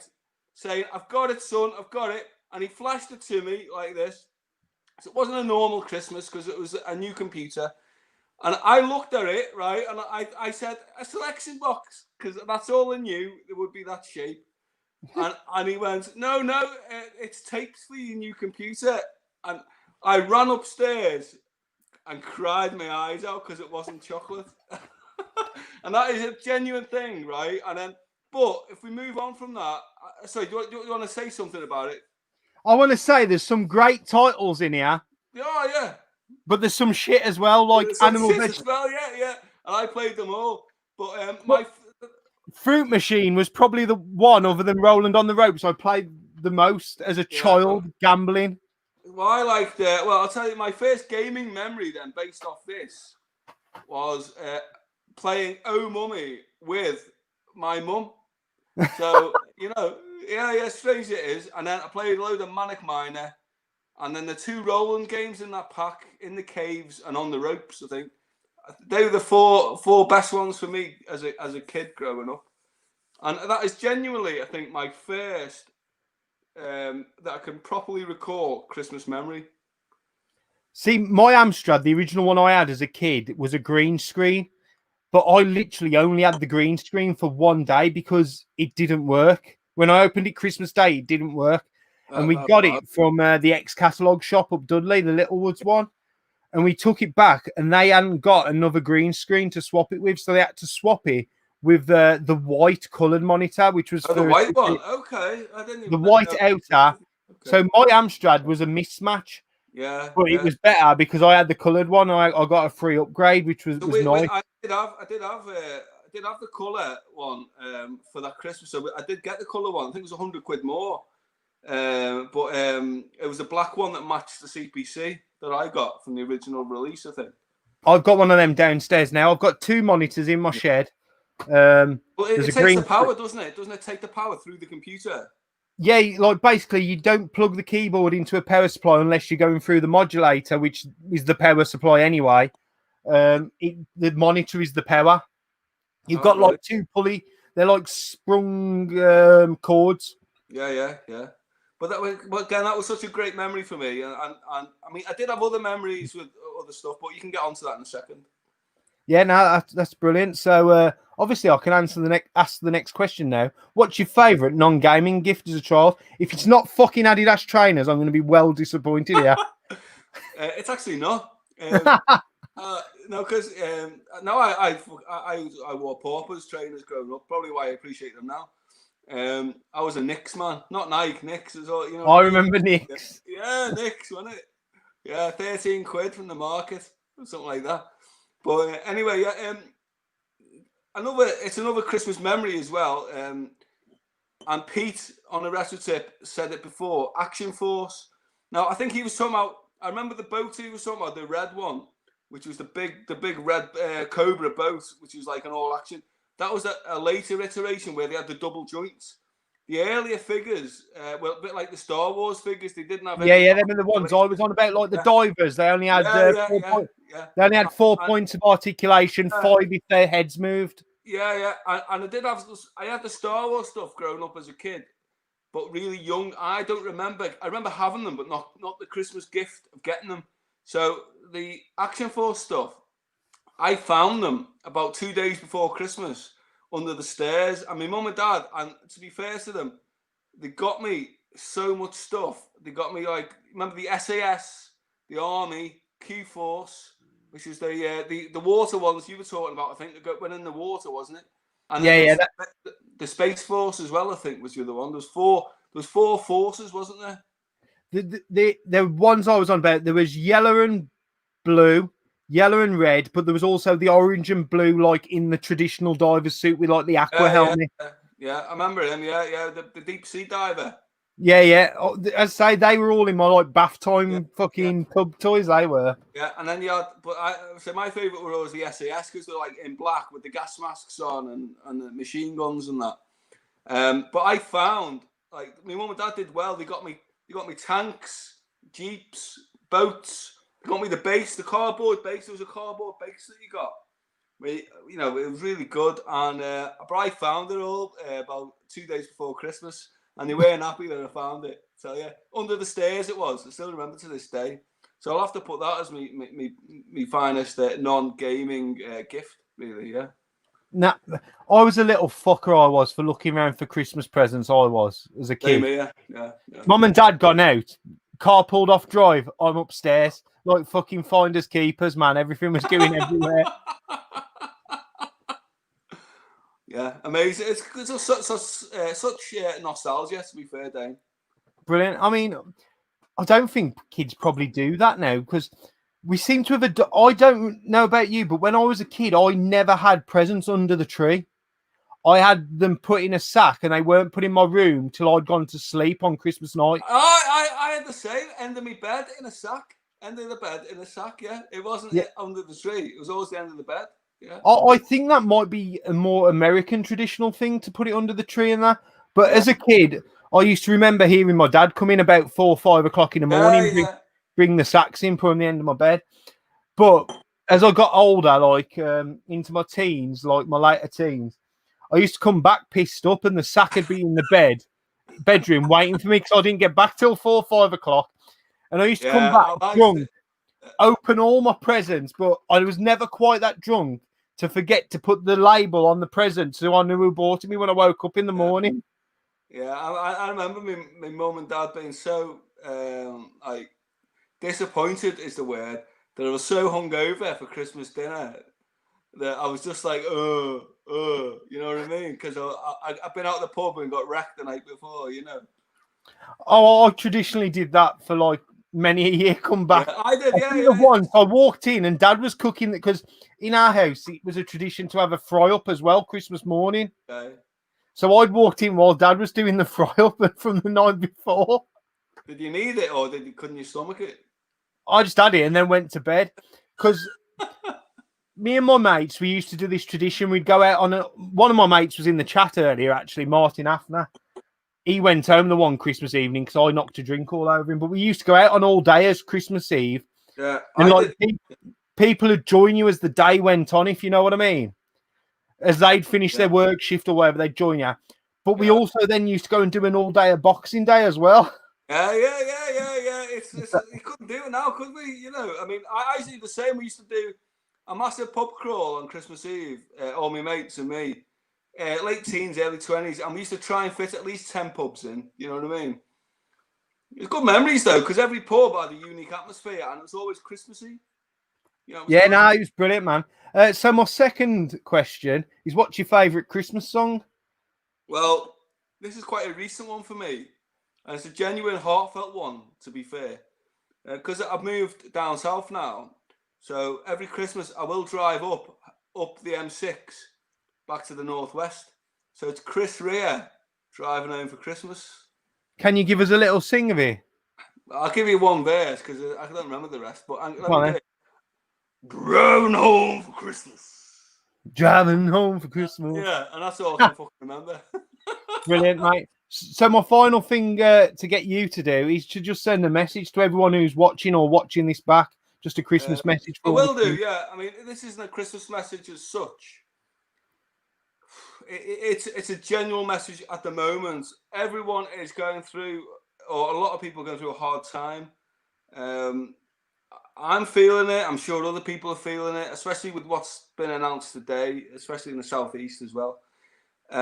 Just please try and stay positive. And if you are lonely, if you're feeling down, I mean, try and reach out or text someone or anything like that, and don't ever just don't wallow in despair. Just try and get help if you need it, and just try and stay positive. And 2021, the virus doesn't determine years, whatever, but hopefully things will get better. And that's my message. And it's a serious one, I'm afraid, Dane. But no, mate, that's cool. And what I will say is there's a few of the lads who obviously are on their own at Christmas, and the word's been put out that maybe like a little private, you know, like how you do the after parties. Yeah, that'll be good. Someone's setting up one of them mid-afternoon and just having a little drink together on Christmas Day, and I think that's a great idea. That's a great idea, yeah. And you know, no one, because people, no matter what people say, humans are social animals. Even an antisocial human is quite social, and they reach out. And I think no one should be alone if they don't want to be. Yeah. No, that's brilliant. And Steve, finally, thank you for having me on. Thank you for you fucking always have me on. Thank you for coming on, mate, and giving up your time. It's always great to have you on. I know you love a stream. Your streams bring everyone together, and I know what a ball ache is for you to put all this together. So I think I don't know if everyone appreciates that, but they should do. Thank you, mate. I do it because I enjoy doing it, and because everyone is such great enthusiasm, have great enthusiasm for it. I just want to say before you go, hello, Alex. Congratulations on the operation, mate. I hope you're feeling well. For those who don't know, Alex broke his arm earlier in the year. He's had a lot of trouble. He just had an operation on it yesterday, I believe. I just want to wish you a speedy recovery. That's not just from me. I think I can speak for everyone who's watching or who will watch this to wish you a speedy recovery, mate. So get well soon. And finally, Steve, thank you for being on, mate. It's been brilliant. Cheers. Great show, Dane. Catch you later. It's not a show. Right, so I'm going to finish this baby sham during the next guest, that's for sure. So we won't be having a bell ring yet. I know 100% now my guest is here because he's just given me a wave, so I know he's not asleep. So, some of you might know him as Rob. I know him because he used to be a model. He used to do modelling for gloves for Poundland. It's Gernaldinho Plays. Say hello. Hello, mate. You all right? Yes. So, mate, where's the Mega Drive games gone? I don't know, mate. Is that what they? You fucking ruined Christmas for me already now, haven't you? Is that what they are? I don't know. I thought Al had talked you into getting rid of them for the 360 or something. Well, I put my jumper on, but it seemed a waste of fucking time now, so I thought I had to do something. I was hoping you got Grinch hands. That'd have been quite funny. Oh, do you know what? I was actually ruined that I didn't go out and get some form of Christmas gloves, actually. I thought, what a dick. That was a great chance, you know. But, yeah, that's what I come up with. Brought a couple of friends as well. They're Christmas related, so... I just want to do something before we get into your message because I forgot we like to do a thing here on this stream where we want to pass on a message. We all bang a 1 in the comments. So can everyone bang a 1 in the comments for wishing Alex a speedy recovery, please, if you could do that for me. And while they're all doing that, I'm going to give you... I've got to put my 1 in. Bear with us. There we go. You could have just stuck your finger up, to be fair. I did, to let you know I was ready. I'm going to hand center stage over to you now then, mate, for your memory. Okay. Right. So my first system that I ever got was the Sega Game Gear. And every birthday and Christmas, I kind of always asked for a game. Now, when I was a kid, I mean, now I'm shit at games. I'm fucking terrible. But when I was a kid, I was quite handy at them. I was quite good at them. And every game I had for my Game Gear, like Sonic 1, Sonic 2, Sonic Chaos, Castle of Illusion, James Bond the Duel, Jungle Book, all of them, literally, Streets of Rage, all of them, I would finish it. So it got to the phase where I'd always play the game just to play through the game sort of thing. So one year I told my parents, I said, look, do you know what? I want to get a game and I want it to be a little bit challenging, but I'm worried, you know, that I'll buy another easy one and it won't have any sort of, you know, lasting sort of play time out of it. And with that, they said, well, instead of you picking one, do you want to let us pick one? And I was like, well, this is dangerous. You know, this was kind of like a Lee Carvello's putting challenge. There's a Simpsons reference a lot of you might get, moment sort of thing, you know. Do I let them do it? But, I mean, I love opening things of a mystery nature. So when it come around to actually being able to get a game and then open a game on Christmas Day that I didn't know what it was, I had to let them do it. I had to let them get me a game and for me to not know what it was. So they went away and they decided to buy me this. They decided to buy me Desert Strike for the Game Gear. Now, obviously, they could have bought me some utter shit because they thought it might have been difficult and challenging for me. And to be fair, it was challenging for me, certainly when I was that age. And the thing that I think triggered it off for them is on the back here, it says 27 in-depth missions. So they saw that and they thought, that'll keep a little shit quiet for quite a while. And yeah, do you know what? And it totally brought me into that sort of franchise of games because I only ever really used to buy platformers and fighting games because that was what I was into. But they bought me this. I played it. Yeah, it probably only took me about a month to finish it. But at the end of the day, they brought me into a new game, which I never knew that I would enjoy. And yeah, we all know the Strike games and how good they are. So yeah, that was the Christmas memory that I've gone for. That's brilliant, mate. Game Gear was completely one that passed me by because I got Game Boy and that was it. Tunnel vision, you know, Game Boy. The first time I ever remember seeing Game Gear games was in was it Pound Stretchers? It used to be quite. It's still about, but it's not as big a stall as it used to be. And the only reason I was attracted was it like Steel Cage Challenge that was on the Game Gear, the wrestling game? Steel Cage Challenge. I think that was on there. I never had that. No, neither did I. But I used to look at it because it was the only thing that interested me in Pound Stretchers, but I got nothing to play it on. What we drinking? Well, I'm not drinking, but I saw this and I thought it was a bit Christmassy and new. You know, like my Monster. It's Espresso Monster, triple shot, salted caramel. It's actually really smooth. It's quite innocent. Well, it is innocent. It's got no alcohol in it, but... You're not sleeping tonight then, are you? Mate, I don't sleep anyway, trust me. But it's like drinking water now, Monster, to me. You should listen to my streams. They're apparently a cure for insomnia. I know you have people like me on it. That bores the shit out of everybody. I think it might be me. That's the common denominator. So my first question, and I'm hoping you're going to have a good one for this because I know you're not just into your gaming. What was your favourite non-gaming gift as a kid? You can have more than one if you want. Well, yeah, I was going to say I'm having trouble limiting it to one because I want to be a bit. I could say Hasbro's. I had them as well as a kid for both birthday and Christmas. I could say Turtles again. That's come up as well.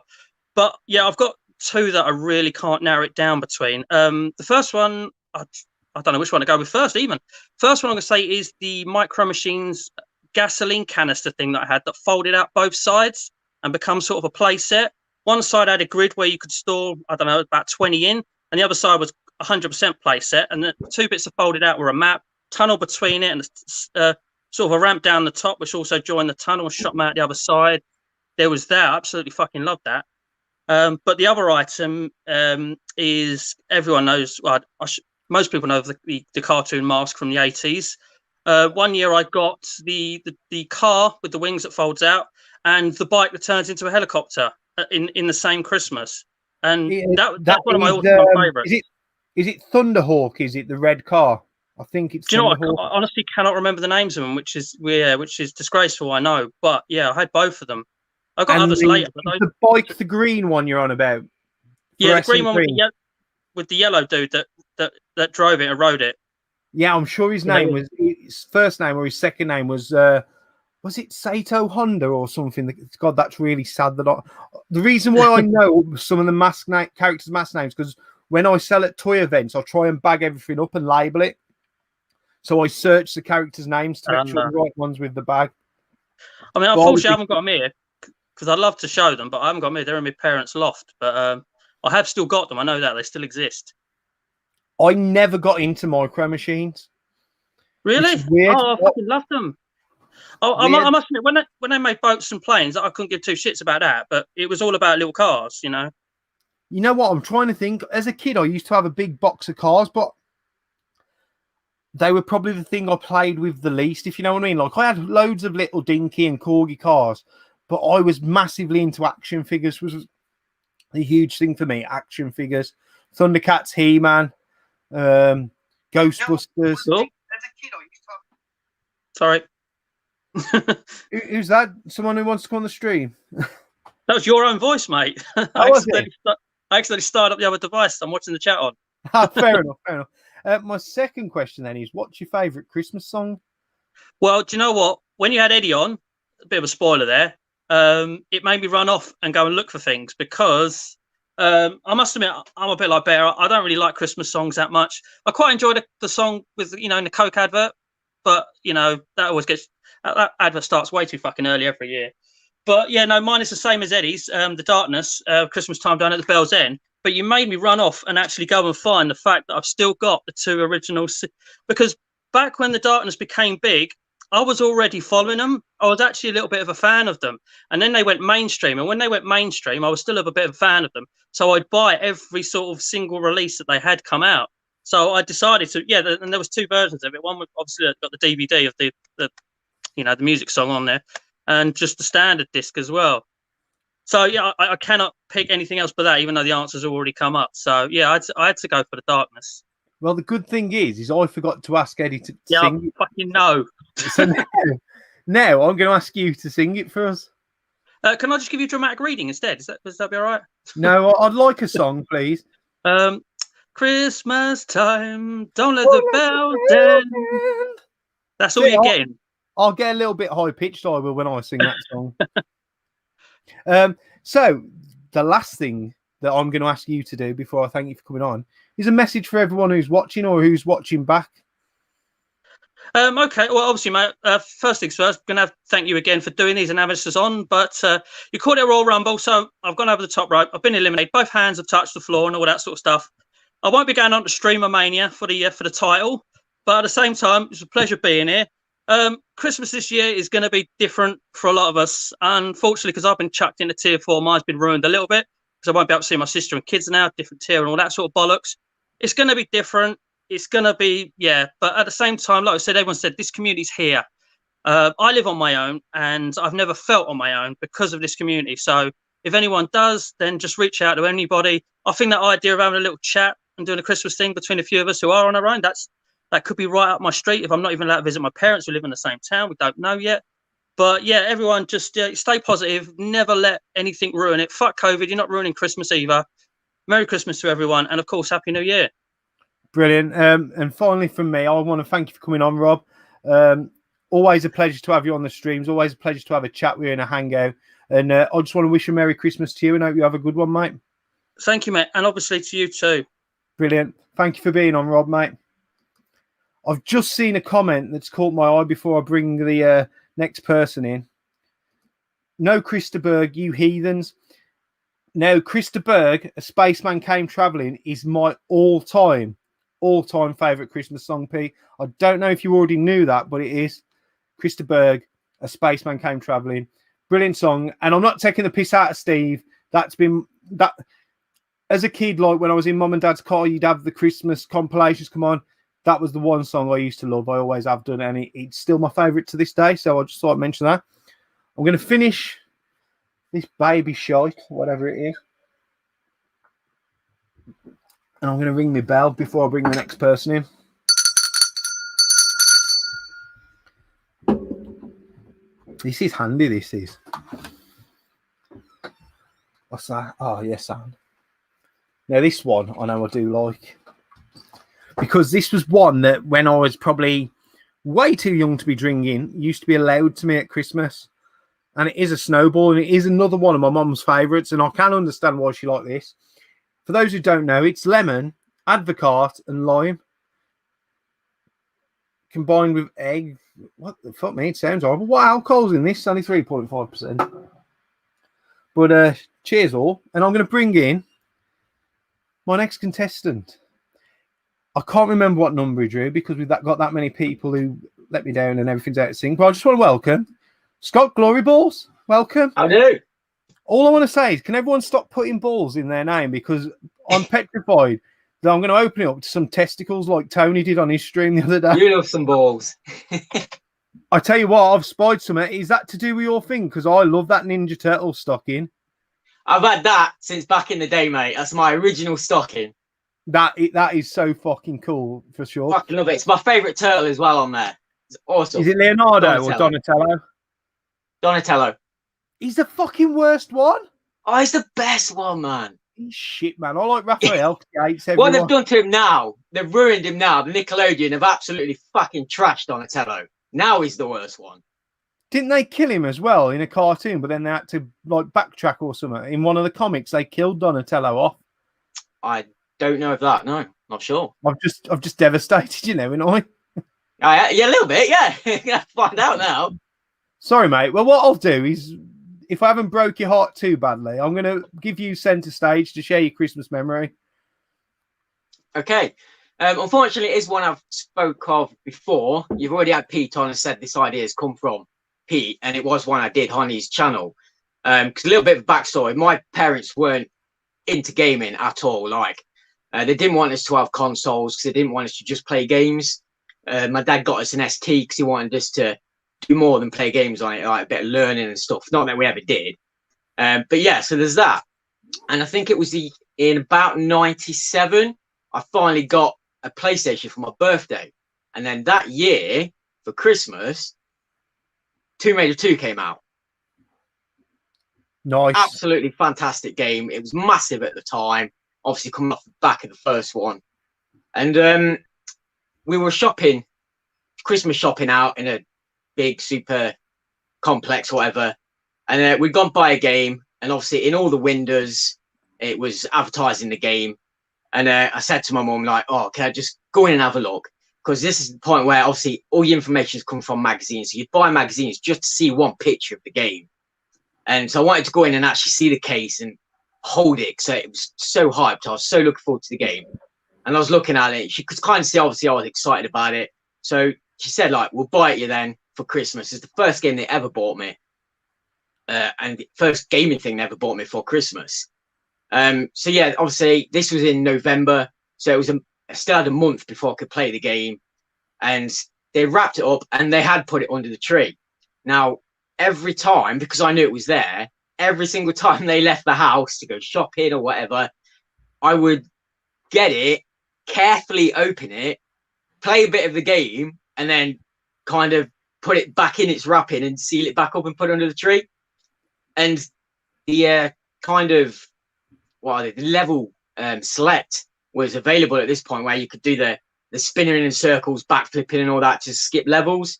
So I'll do that to kind of progress as far as I could to see the levels, and just wanted to know what came next, until the point where you spawned into the ocean and you were just fighting sharks, and then obviously you couldn't do the glitch and progress anymore.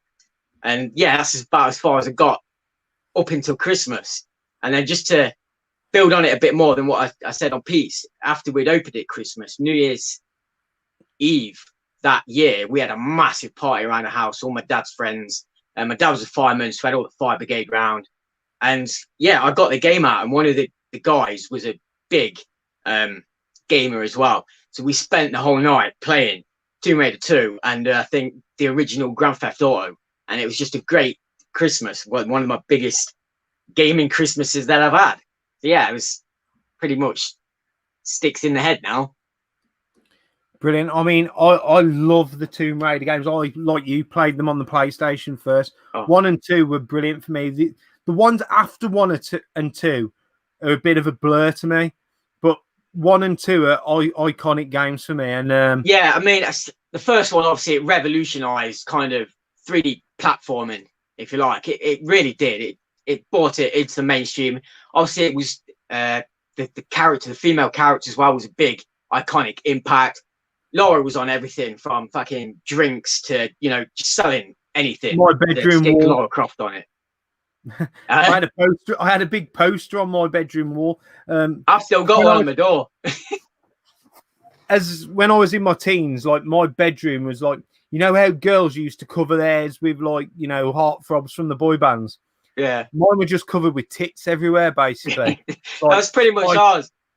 We had I had this big built wardrobe around my bed, like Dad had built it out of white wood, and it was just covered with posters. My one wall was covered with posters. Massive Lara Croft, like, the ones you could fold out like 6 times out of the magazine. Yeah. One of them. As you say, I've got a sister, and there's only about 18 months between us. So growing up, when we'd moved house, and we had our own bedrooms, obviously, but we got a 4-bed house, so we got a spare room, and in that spare room, it was kind of not really a playroom, but just a room to do stuff in, if you like. Like we had the console set up and whatever. And one side of the wall was my sister's, and the other side of the wall was mine. So one side of the wall you'd have half naked guys, and the other side of the wall you'd have half naked women. It was just a complete opposite in one room. I just want to answer Alex's question. I didn't have the tennis woman, but I did have a picture of the Spice Girls, all in football tops. Jerry Halliwell had a Watford one on, I remember. And obviously Victoria Beckham stood out. She had Man United because she was dating Beckham at the time. Yeah. So that stood out. But talking back about Lara Croft, Tomb Raider 1 and 2, for me, that was when platforming games and puzzle games were unforgiving, man. You got to be precise to them jumps. None of this holding your hand like modern games now, where if you're close enough, you're good enough sort of thing. Yeah, that jump had to be pixel perfect for you to land. I mean, the first Tomb Raider was made on squares, and each square was a kind of a pace forward or a running jump. And if you weren't exactly 1 or 2 squares away from the jump, then you were fucked. You were dead. You either landed on it clean, or perfect. If you were just a bit off, you had to use the grapple to climb up. Yeah. So her arms would kind of spag out with her elbows as she got up. And you could do a little glitch where she could do the handstand. I was going to say, where she did the handstand and like the split leg climb down. Yeah. Brilliant, that was. But that was a really useful tool in the game because it would put you perfectly on the edge to then move forward to make the next jump. Brilliant. So my next question is, what is your favourite non-gaming gift as a kid? This is a great question for me because I didn't have that many gaming gifts.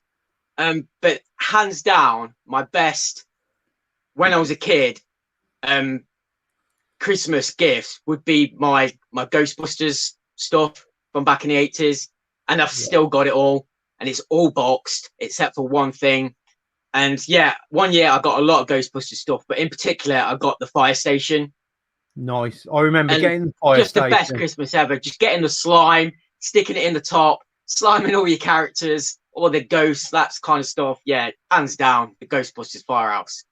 My brother, he's scared of slime and Play-Doh. He hated it. So imagine when I was a kid having all the slime, I used to fucking terrorize him with it. Well, my mum and dad have just cleared out the attic where all my Ghostbusters stuff was, and I've had to bring it to my house, so I've got it all here now. pretty much. I'd love a video on that. Please do a video on that. It is coming. That's what I want to do. Like I say, it's most of it, except for the firehouse, it's all still boxed as well and in good condition. Nice. And we actually found some tubs of slime, and the slime is still okay. No, Back from the fucking 80s, and the slime is still slimy. You must have sealed that lid good, because I remember any sort of air that got to it, it became like powder and perish. Yeah, or it just just dry and be brittle. But yeah, I've got 2 pots that the slime is still fine in. That's crazy. Brilliant. I've actually listed today on my eBay one of the favourite toys I had as a kid, but I'm not starting collecting toys. I can't go down that alley, and it's the Thunder Tank. I've listed a Thunder Tank today. Oh man, perfectly complete, no yellowing, boxed and everything. I've listed today, and I was holding that toy, and it just brought back so many memories of playing with that. It was brilliant. Yeah. So my second question: what's your favourite Christmas song? So one that's not been mentioned yet. Growing up, my dad was a massive Slade fan. So growing up, Slade was always, it wasn't Christmas until you heard Slade.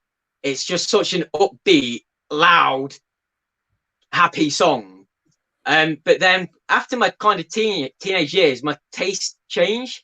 And now, and since then, my favourite song, same as Sean's, is Fairy Tale of New York. So which one are you going to give me a little sing of?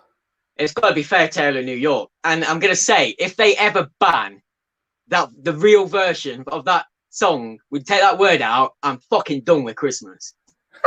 I think they've more or less done it. So give us a little sing then, Scott. Well, it's got to be in it. You scoundrel, you maggot, you cheap, lousy faggot. Happy Christmas, your ass off. Thank God it's our last. Brilliant, man. Finally, the last thing I'm asking everyone to do, message to the community, everyone watching or anyone watching this back, a message from you to them, mate. Yeah, obviously echo what everybody said. Everybody's in all these different stupid random tiers. Try and make the best or most of what you can at Christmas. If you're lucky enough to get a few family members around, have a great time with it. If not, like everybody said, there's plenty of us around. I'm lucky enough this year to actually get some days off at Christmas, so I'll be around. If people want to set up a little stream like this, like you say, private one, definitely up for it. We'll all get together, have some drinks, have a chat. More than up for that. But yeah, just make the best of a bad situation, I guess the message is. So just hope everybody has a good one, as well as can be, and Merry Christmas. Brilliant. And Scott, finally from me, thank you for coming on, mate. Thank you for giving up your time and sharing your story with us. And as always, it's great to talk to you, mate. I enjoy chatting with you at all the events. Yeah, no problem, mate. It's been awesome. Really enjoying everybody's stories. So stick around and check everybody else's out. Cheers. Thank you, Scott. And Merry Christmas to you and yours. And you, mate. Cheers, all. Cheers. Thank you. Right. So we're going a bit out of sync because the guest who's due to be on next hasn't turned up yet. But the guest who was due to be on before Scott has now turned up, and it's his first time appearing on this channel. A lot of you will recognise him. It's LKG. Jay, how's it going, mate? How's it going, Dana? How you doing, man? You okay? Yeah. Welcome to the channel, mate, and welcome to everyone who you don't know in the community, and I assume you know most people. Yeah, man, it's awesome. It's awesome. You're looking really well as well. Loving the whole Santa outfit as well. Mate, you've got to go those extra few yards, ain't you? Definitely. Mate, I've been stuck on Falcon House for the last 2 hours. I was just about to say, did you get the call? Absolute nightmare. Yeah, man, the RAC come out like absolute nightmare. Like, you literally couldn't write it. We because we had the announcement on like about all these tiers again and everything else. So we decided to go for a little drive and just drop everybody's presents off, so everybody's got done and dusted, and obviously we'll keep ourselves to ourselves. And the car just started bloody judder like just as we got to the Falcon House, and so I was like, oh man, my podcast. Unreal. Don't worry, mate. Don't worry about it. So welcome to the channel. And what I'm going to do with you, the same as I've done with all the previous guests, hand over to you to share your Christmas memory, mate. My favourite Christmas memory. I'll probably say when my mum and dad was together, just before they got divorced, we used to go around to my auntie's in Sutton Coldfield. She's not too far from Birmingham. And like all the family, like on my dad's side, would get together. She had a nice big house. And everybody like all my cousins and everything else. We used to open all our presents together. And obviously my grandparents, they were still alive then as well. And it was when I first had the PS1. That was my favourite Christmas memory, because that was the console that meant the most to me. And seeing it like advertised on the telly and everything else, I was like, oh man, I wish I could have one of these. And when I opened it with all my family as well, it was like, it's one of the best. And we had like loads of food, a big massive buffet. All my cousins would all sit round the telly together. We'd all play games I had on there at the time. We had Who Wants to Be a Millionaire? So we'd like get together trying to win like £1 million. We had Harry Potter and the Philosopher's Stone. That was another good game in its time, and that come out in 2001. What other game did I have? Crash Team Racing. That was a good game to play with the family. And Crash Bandicoot Warps as well.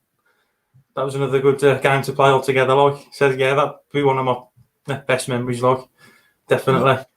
I remember, like, because I'm a little bit older than you. I had the PlayStation on launch, but Yeah. I remember at Christmas in our house, it was always a tradition to play Monopoly.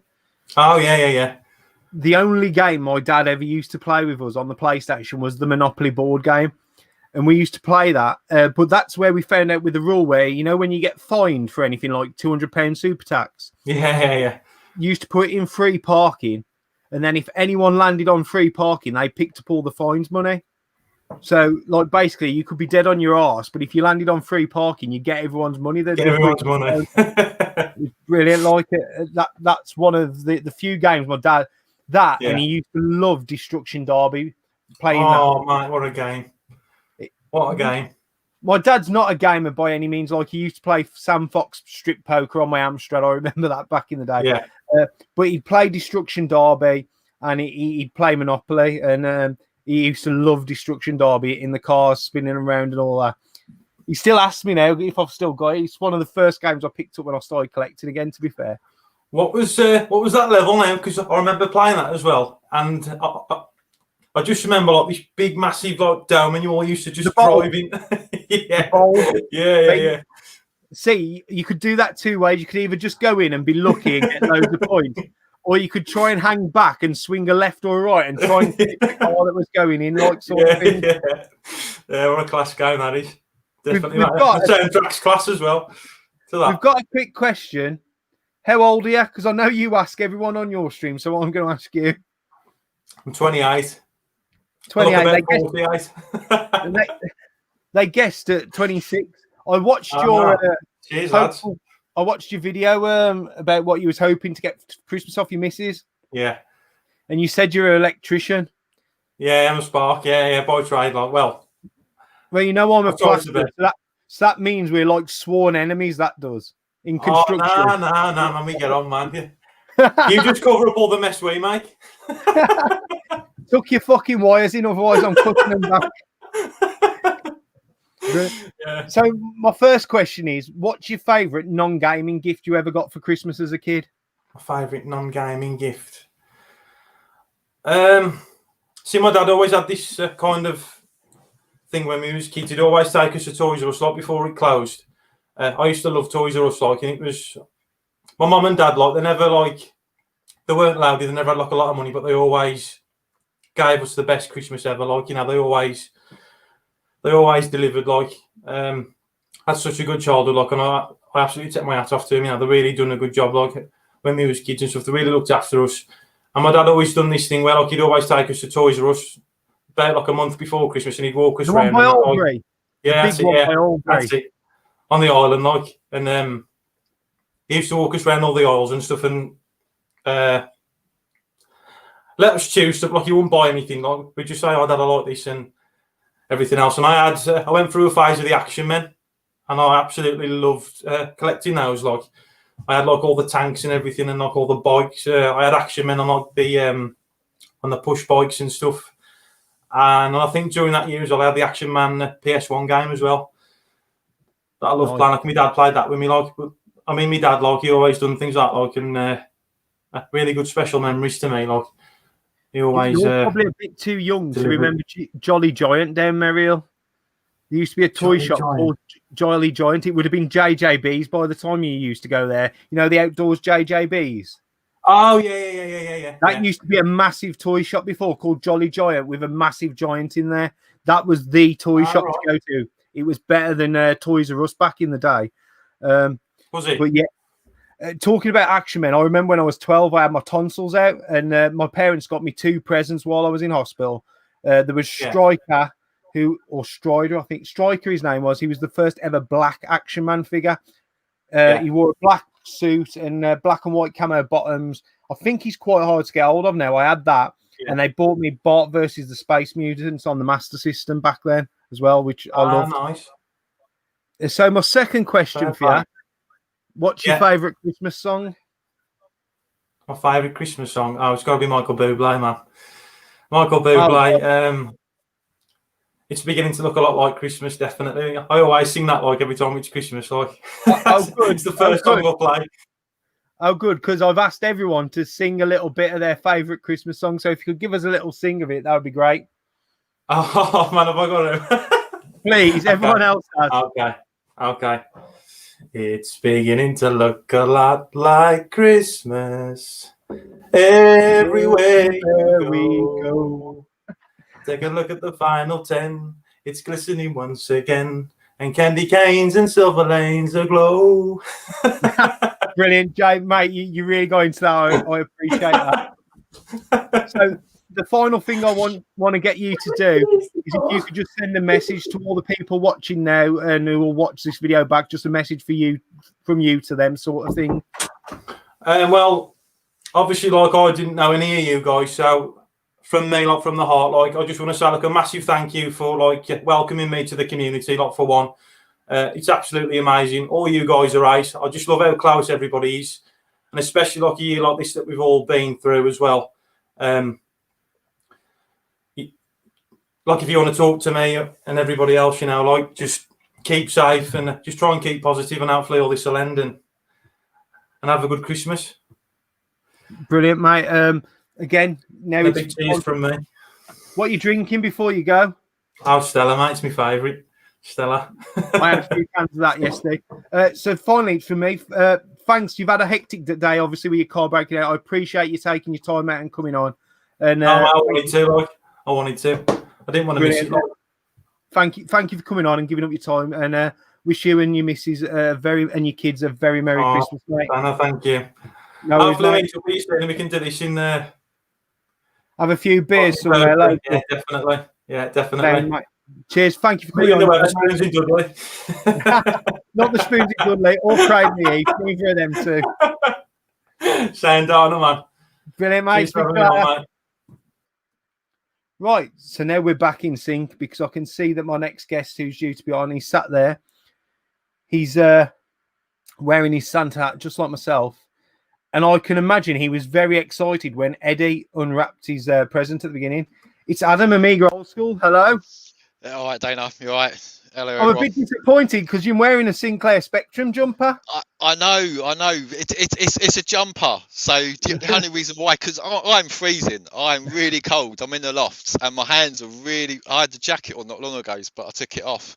But yeah, that was fantastic, wasn't it? Because I was trying to get things ready.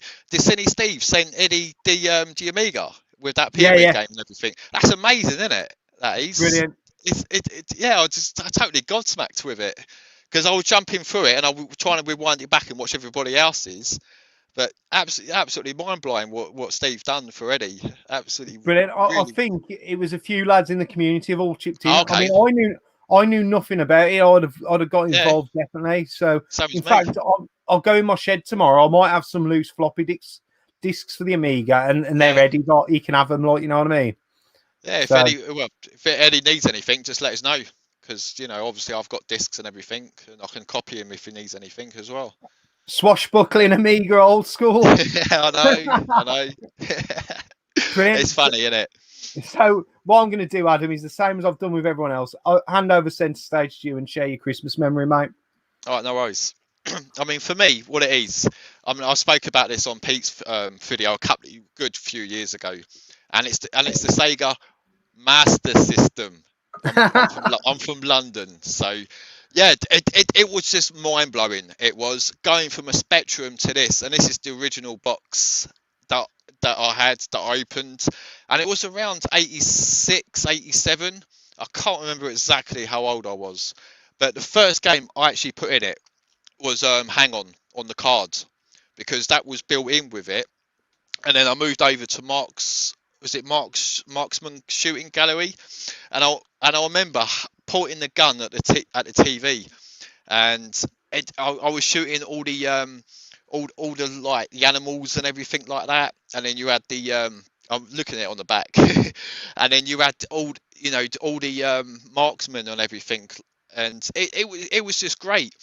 But the game that actually took Christmas morning for me, and big Outrun fan for myself, was Outrun. I mean, I loved it on the Spectrum, even though it was slow, having the audio tape and the arcade soundtrack behind it and everything. But it was just absolutely mind blowing. I don't know if I actually got the scores on here, so I remember I mean, as it was my original copy of it, I don't know what dates they say on there, but 88, 1988. You can read it better than me. 88. So yeah, I must have had it between 88. Well, I say 88, but yeah, that's the original copy that I had, and then not long after that, like when you get like after dinner time and everything, and then my mum goes, there's another present on the Christmas tree, and I said okay. And it was Enduro. Hold on, I've picked up the wrong game here. Sorry. And it was Enduro Racer. Oh, so what a game! What I know. A game! It wasn't arcade perfect, obviously, because it was like the dimensions was like sideways sort of thing. But having Outrun and Enduro Racer, it was the memories of it, just plugging it in and everything.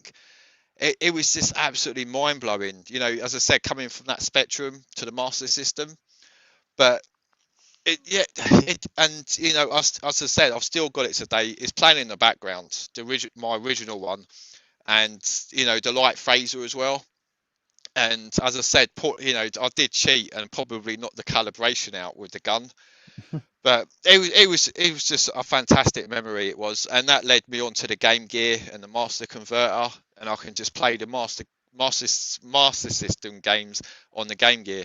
Luke, leave it alone. Kid's up here. He's just touching the webcam. Behave, Luke. Look, pop your head round and just say hello. Hello. Dana said hello. Do you want to say hello back? All right, it's fine. You did this last time to me. He's been quiet.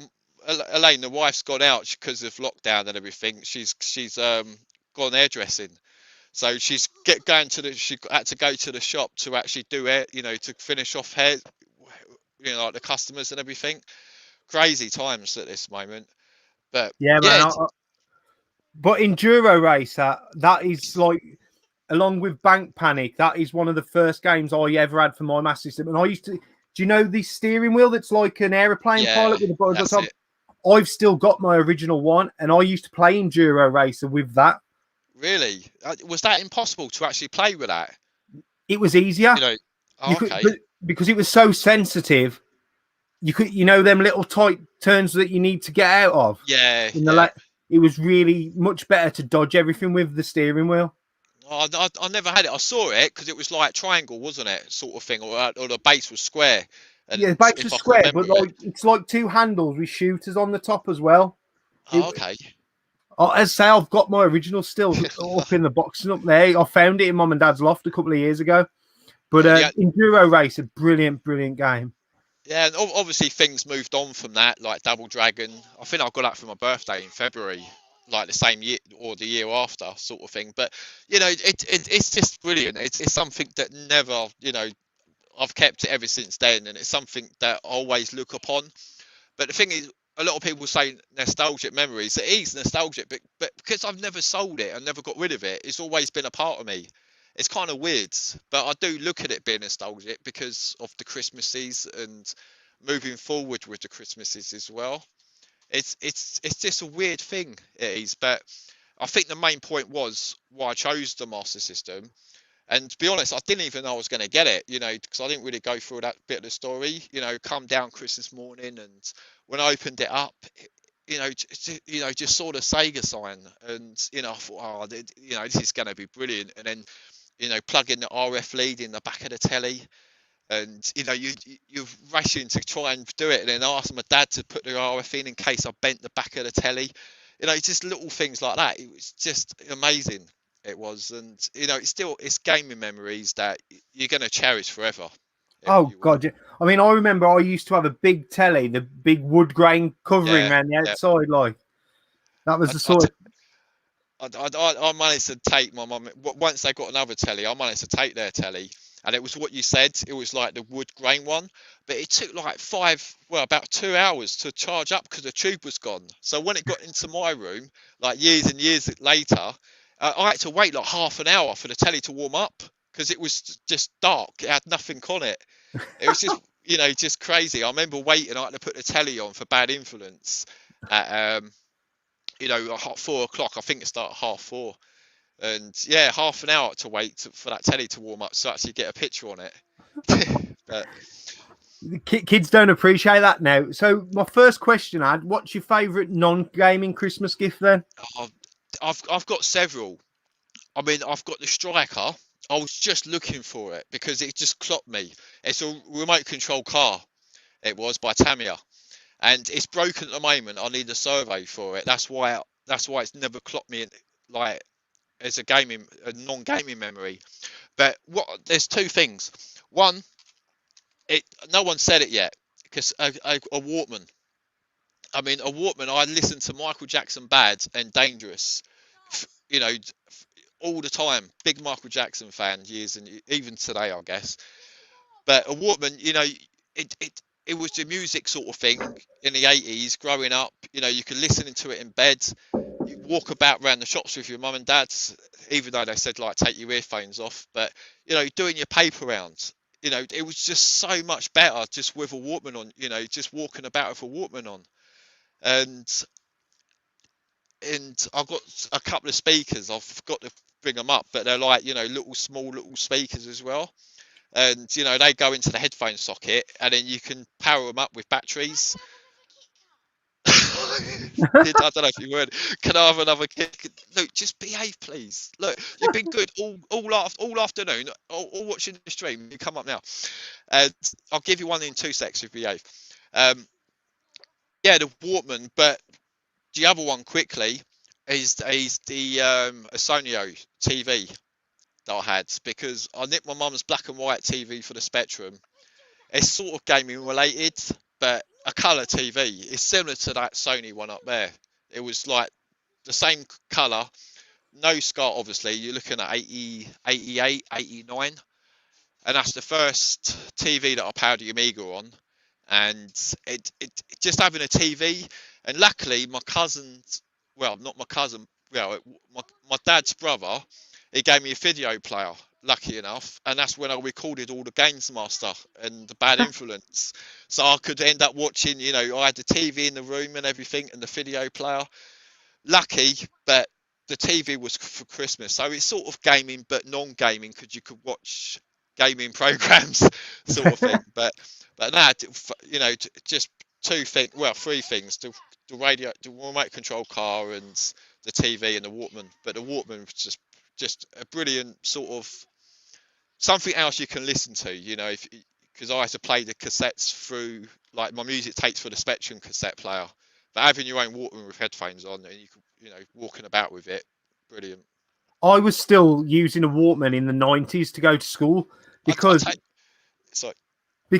I had a CD player, but one, it didn't quite fit in my blazer pocket properly.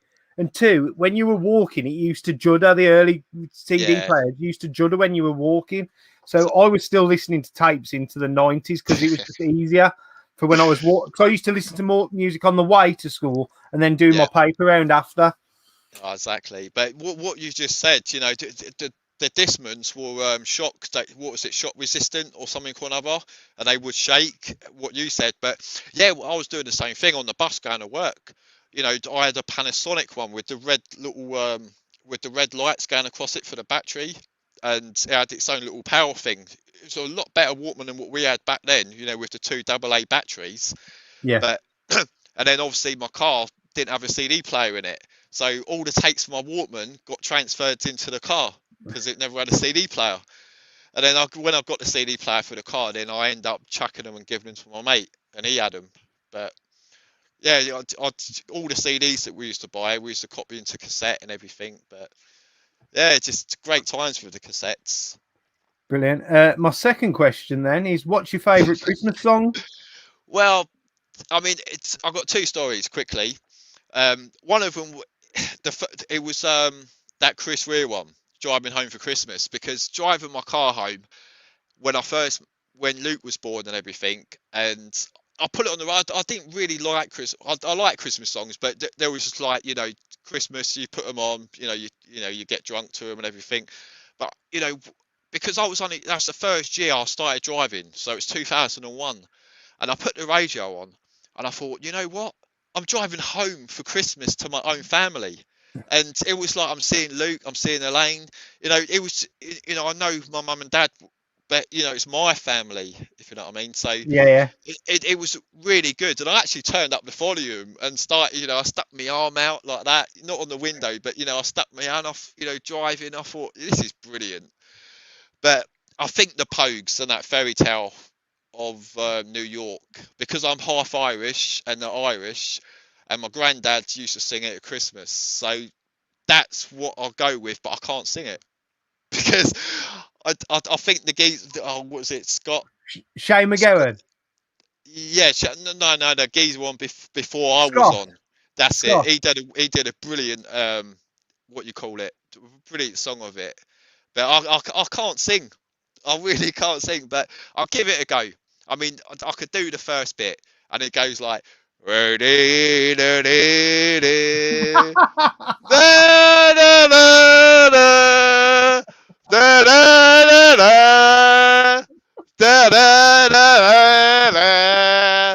da, da, da. I mean, it's the words in it. I got confused with the words, but I think that was good. I think. Brilliant, mate. It's all the Christmas spirit. So the final thing I'm going to ask you, if you've got a message for everyone watching or who's going to be watching this back, just a message for you to everyone, really. I mean, again, it's an echo with everybody else. I mean, you know, I only check the news, what's going on. I mean, you know, it's going to be sad, you know, people not be able to go out, you know, see their families and everything. Oh, shut up, you. Sorry, Luke's. Luke, just. But as every time, every. All right. Anyway, it is what it is at this you know, at this time. But you just got to stay. You know, everybody says you've got to stay strong, keep focused. YouTube's there. Everything what you've done, Dana, over the lockdown, over, you know, what you're doing today, it's magical. It is, and everyone knows people that they can contact. And you know, if anyone is at a loose end, I might even do a little mix. I might if I have a few beers, sort of thing. But you know, people are out there, like what Rob was saying, and I think Eddie said it's, you know, things as well. And you know, people are there for everybody. But other than that, you know, just enjoy yourself. Drink. Stop moving the webcam. Just everyone enjoy it. You know, just, you know, eat, drink, and just have a good one, really. And hopefully next year we can get to events and we can just, you know, have a laugh instead of elbowing people to say hello. Brilliant. All I can say, really.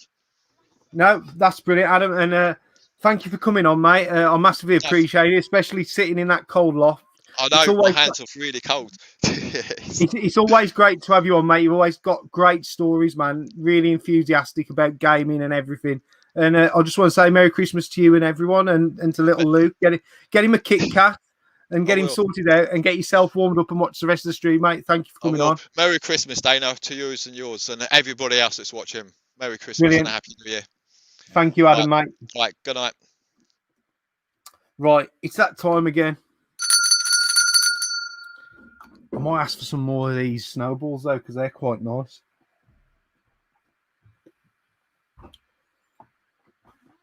What we got? Ooh.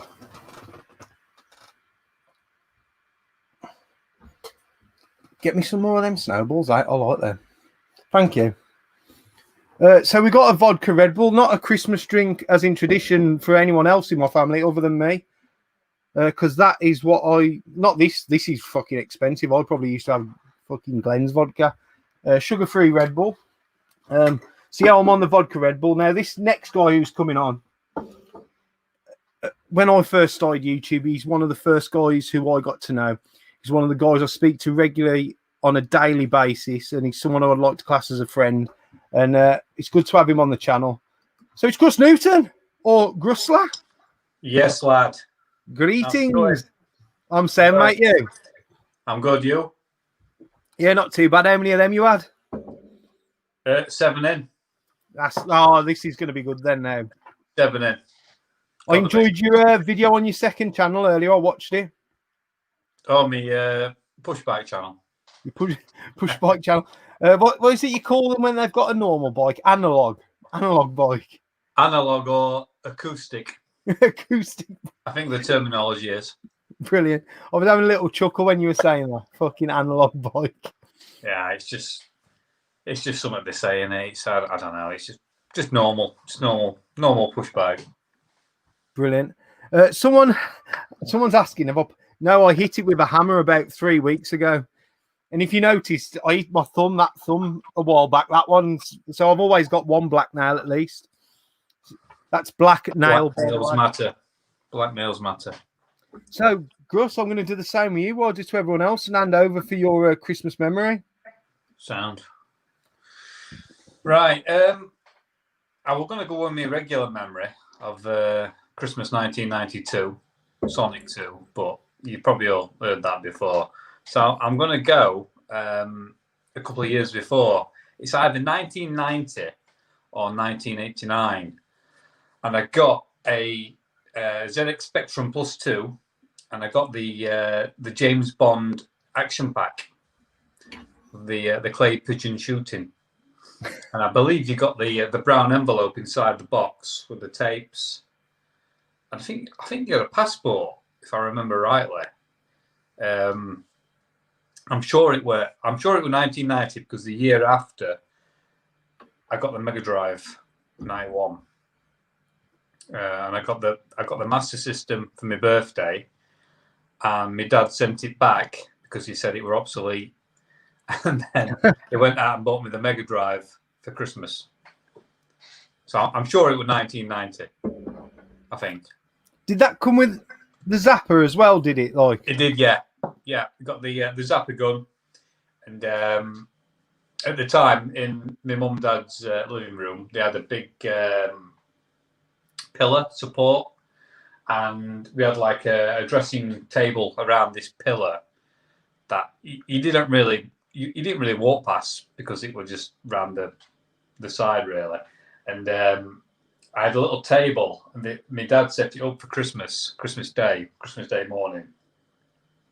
I put the TV, little portable TV, I think it was a little Sony colour TV, and he set up the Spectrum around the other side of the pillar, and I had the Zapper gun, and I basically played it all Christmas Day, Boxing Day, just playing on clay pigeon shooting on James Bond.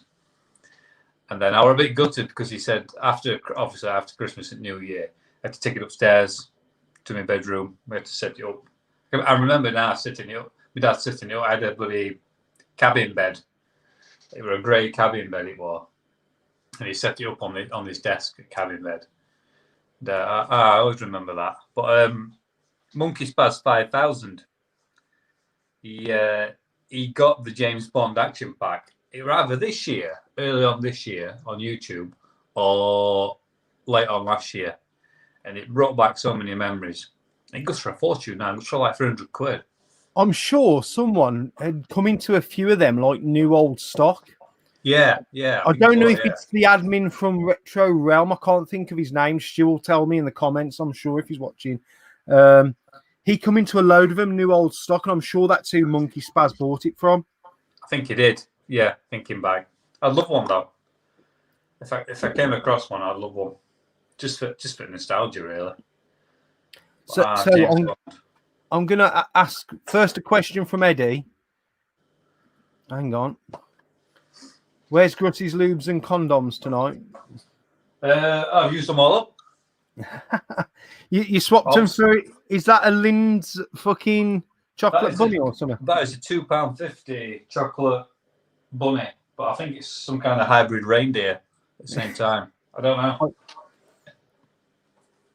Yeah, it's a reindeer. Gold reindeer. But it looks like a bunny. He's got bunny's face. So my first question is, what's your favourite non-gaming gift you got for Christmas then?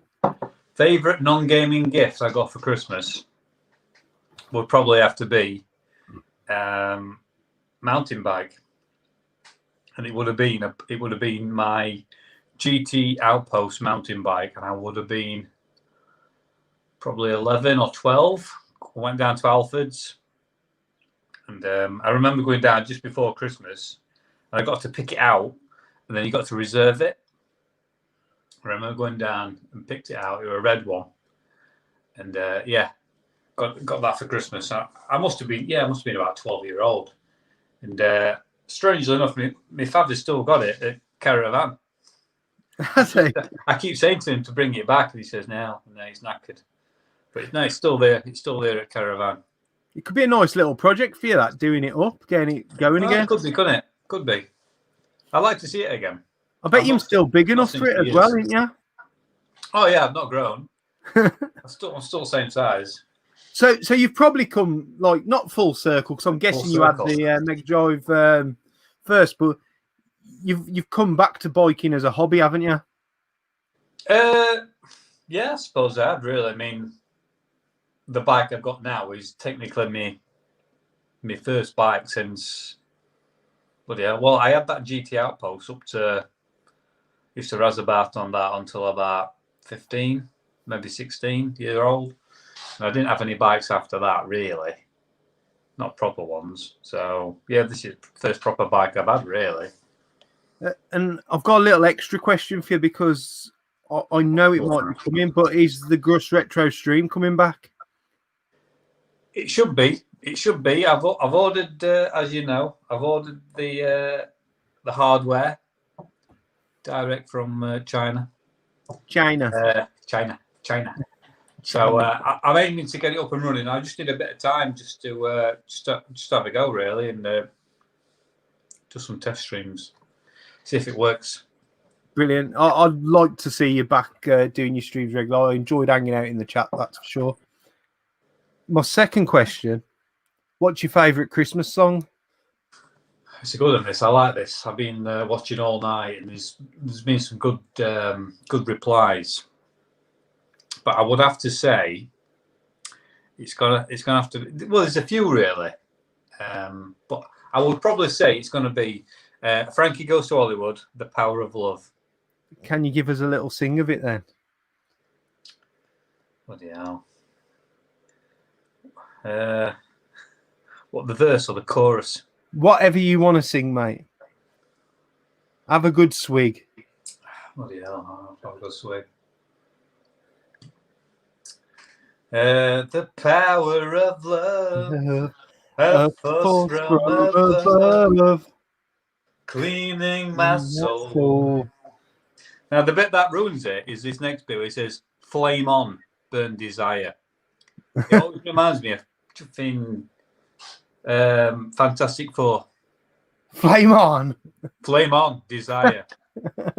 Ruins it, doesn't it? Ruins it. Brilliant. And the last thing I want to ask for you, Russ, is a message to everyone watching it now or watching the stream back.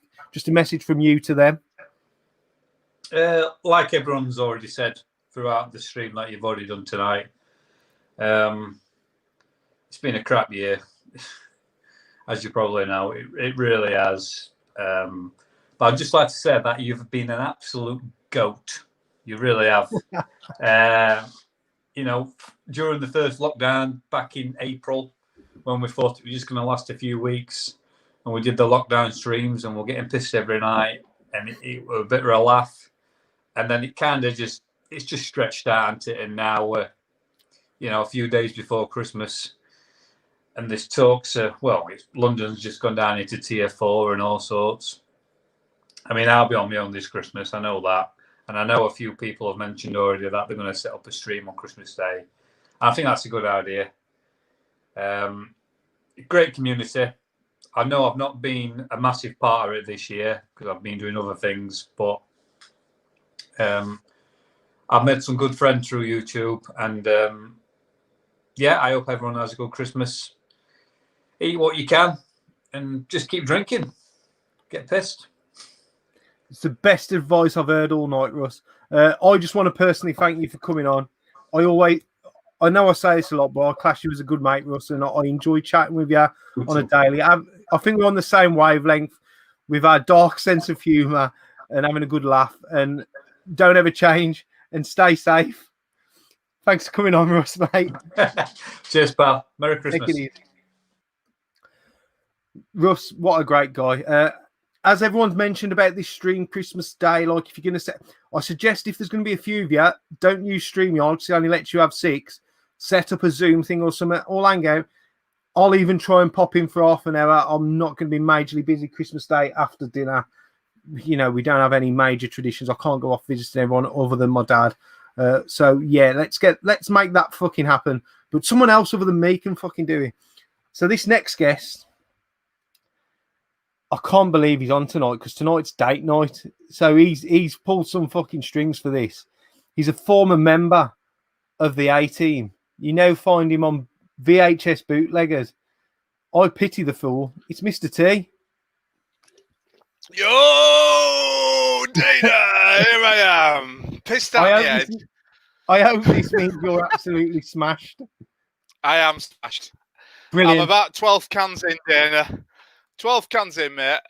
This means you're tolerable for me then. It's when you're sober I don't like you. I just want to say I'm honoured. I'm honoured to be on the King of the Community stream. So honoured to be here tonight, mate. Thank you so much. Thanks, mate. Mate, I'm glad you've pulled some strings to get on here. So thank you very much. Yeah, listen, I'm getting some serious fucking earache just being here now. Trust me on that. Trust me. Please trust me. If you drink more beer, it numbs the noise, apparently. So what I'm going to do is the same. I'm working on it. I'll do the same with every guest. Hand it over to you to share your Christmas memory, mate. Okay, mate. Well, I've got 2. I'm going to try and cram them in quickly.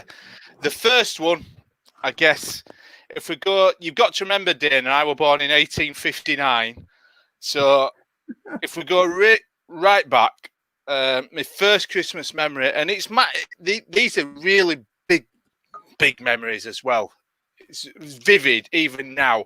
So the first one was when my dad came home with what turned out to be the Acorn Electron. So back then, when I was at middle school, everyone were playing. Anyone that's anywhere near my age at schools, in middle schools at least, we all had the BBC Model B, didn't we? Playing. I remember queuing up at lunchtime to play fucking Blitzkrieg, which was like a tank game. Fantastic tank game. And my dad turned up Christmas Eve with this bloody Acorn Electron. And fuck it. I know it's like a budget version of the B Model B, but it technically the same thing. Similar games. And it just absolutely blew me away at the time. You've got to remember that I had nothing before that. Fuck all before that. So I remember the games I remember that we had with it was stuff like Snapper, which was basically a Pac-Man clone. And we had, there were so many cool games at the time, obviously. But I think the best game was Striker's Run. If anyone remembers Striker's Run, that was just like the best game on the BBC Stroke Electron. Fantastic, sort of like horizontal scrolling shooter. Fucking amazing. Even on Electron, it were cool. And that just blew my mind to have that game. But yeah, fantastic memories. Acorn Electron. I have got it upstairs. And in the loft. It's tucked away. It's not the original one, admittedly, but I had to get one back. It's on one of my videos from ages ago. But the next one, which is equal, I had to include this as well because it's equally as memorable. It's probably about 1980. What year did Master System come out? I think it's about 87, 88, something like that. Christmas 88 gets this Master System. It's not this one. So I'll show this because this I always like to show this because it's the one I got off Big Mike. So this is like my pride and joy. This is awesome for me, is that? But mine didn't have the original one that I had when I was a kid. Did not have Safari on. It just had Hang On. And I remember it vividly on Christmas Day getting that. It was like, oh fuck it. It was like having an arcade machine. That's the impact it had on me. But I always remember my dad saying, You can't bloody play that till you've taken dog for a walk. so he goes up road. We had this set route for dog, and they were like, come on, do your piss and shit. I've got to get back and quickest dog walk ever in history. Got it back, but yeah, I literally played that Master System for like a week solid, and I've got Hang On, the original, obviously in its own form, but I remember getting that game. That was the first game I bought for it at a computer shop local Vigilante. to me. Yeah, Vigilante. I know it's shit and it's rock hard. Beyond first level, it's just ridiculously hard. But just to own that nowadays, now it's just like so memorable for me. But yeah, Hang On. Fucking hell, Dana. Just played it for days on end, basically. And do you know what?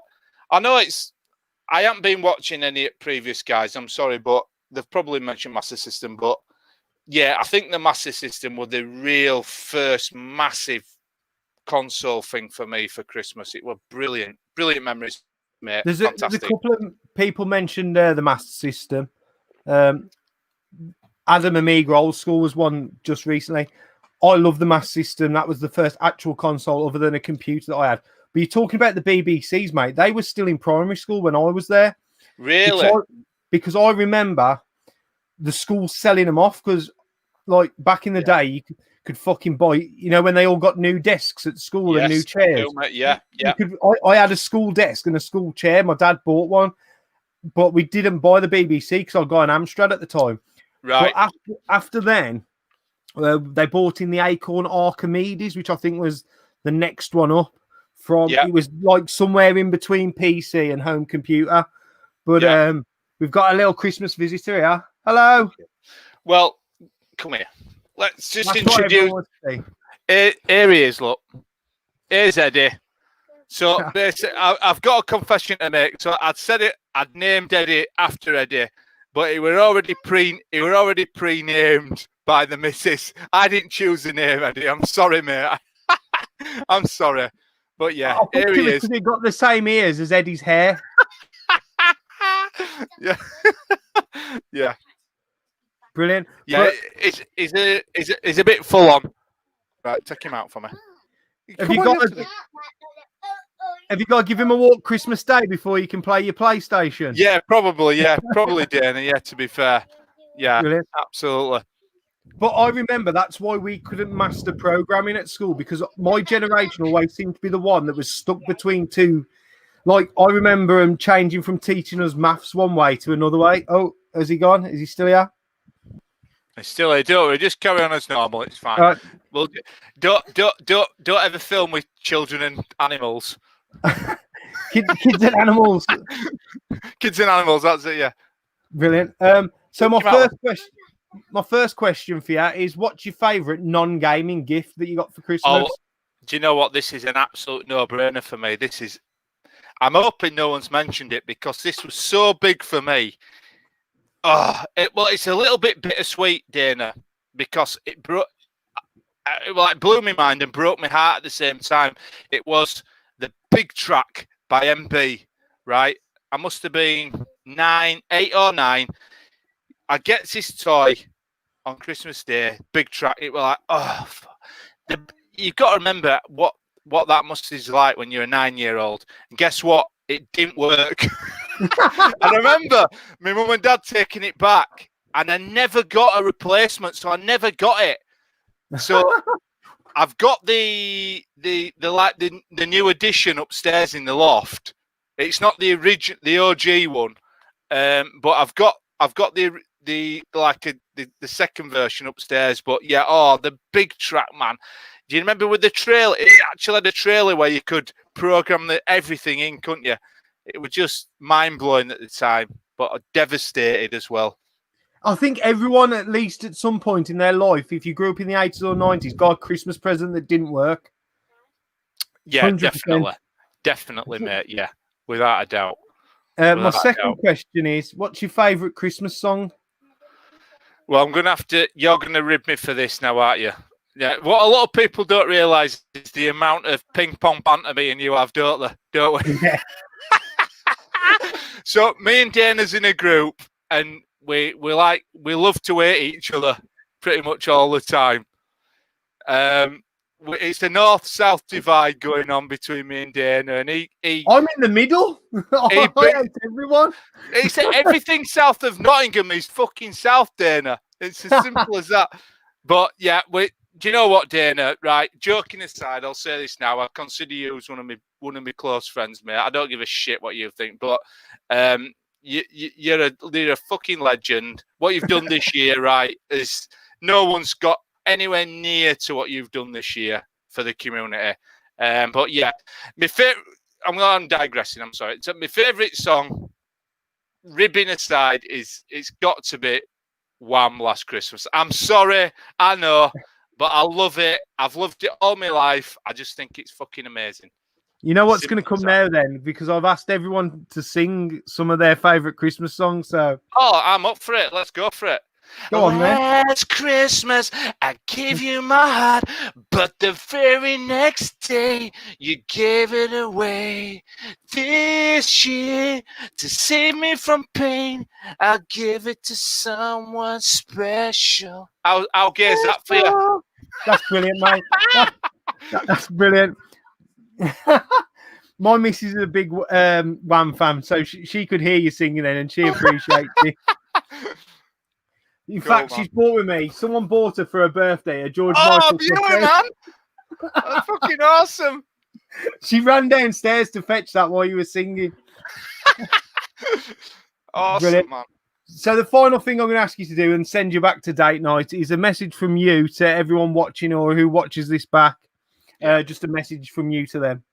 Well, basically, guys, obviously, as loads of people have said already, we all know we've had a shit year, and we don't know how far this is going to extend out. But I just want to say, like, anyone that's on their own this Christmas, and I'm guessing there's going to be a fair few tubers on their own, just reach out if you feel a little bit lonely. And, you know, I know we're all blokes and we try to give the big fucking I am and bravado, but just reach out to people like Dana, and you know what, we're a close community. Just stick together. We'll get through it, big style. All right, guys. Thank you. Brilliant. The last thing I want to say, just thanks for coming on, Mark. I know Saturday's your family time, so I appreciate that you've sacrificed some of that. As you say, it's all banter between me. If the way I see it is, if I don't take the piss out of you, it probably means I don't like you. That's what Stuart said. Stuart said that if he's not taking the piss out of you, he don't like you. So take it as a good thing. Yeah, mate, that's 100% how I am. And I've just got one thing, and if you say it with me, yee. Thanks for being on, Mark. And no Merry problem, Christmas to you and all your family and young Eddie, the dog. Cheers, no sweat, mate. mate. Take it easy. Brilliant. Oh, what a true gent Mark is, and I know Saturday's his family time, so the fact that he's come on has been brilliant, and I think he could be up there for winner of Singer of the Night. So the next guest is going to have to really put it out. Now, from someone who I rip the piss out of a little bit to someone who I rip the piss out of a lot, so it must mean I like him a lot. and he's all the way from Sweden. It's Raz. Fucking hell, he's actually dressed off decent for a Oi. change. Who the fuck is this? Am I dead? No, you look dressed off decent for a change, though. This is afterlife. This is the what the fuck have you come as Elton John? I don't know. How are you, Raz, mate? You all right? Yeah, I'm good. I'm good. You're looking well, great mate. Stream, mate. Great stream. Brilliant. Thank you for coming on, man. And I know you've drawn towards the end of the stream, and you're an hour ahead of us. So thank you for staying up. I'm going to hand the stage over to you, man. I'm going to hand the stage over to you to share your Christmas memory, mate. You know. Oh, wrong person. That's me. I am better looking, though. Yeah, Christmas. I kind of didn't have any, but then I thought a bit more, and then I found out like they had like 3 really good ones. So I'm going to go with one that, that really comes close to my heart. It was me and my brother. My big brother is called Pontus. I'm Rasmus. And we had a Commodore 64 when it came out, the bread bin one, the brown one. And it broke down like the first year.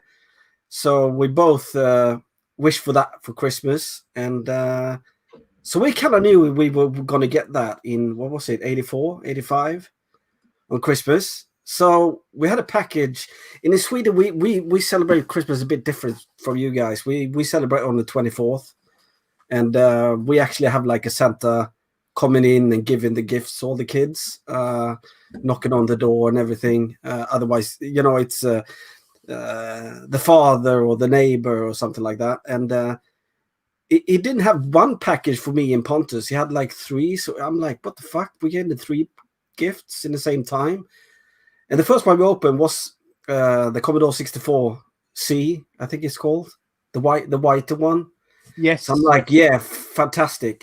And we had the tape machine already. So we like, yeah, we're going to go back to the tapes and play. And then the second one was a floppy disk. And I'm like, what the fuck? We don't have any games for that.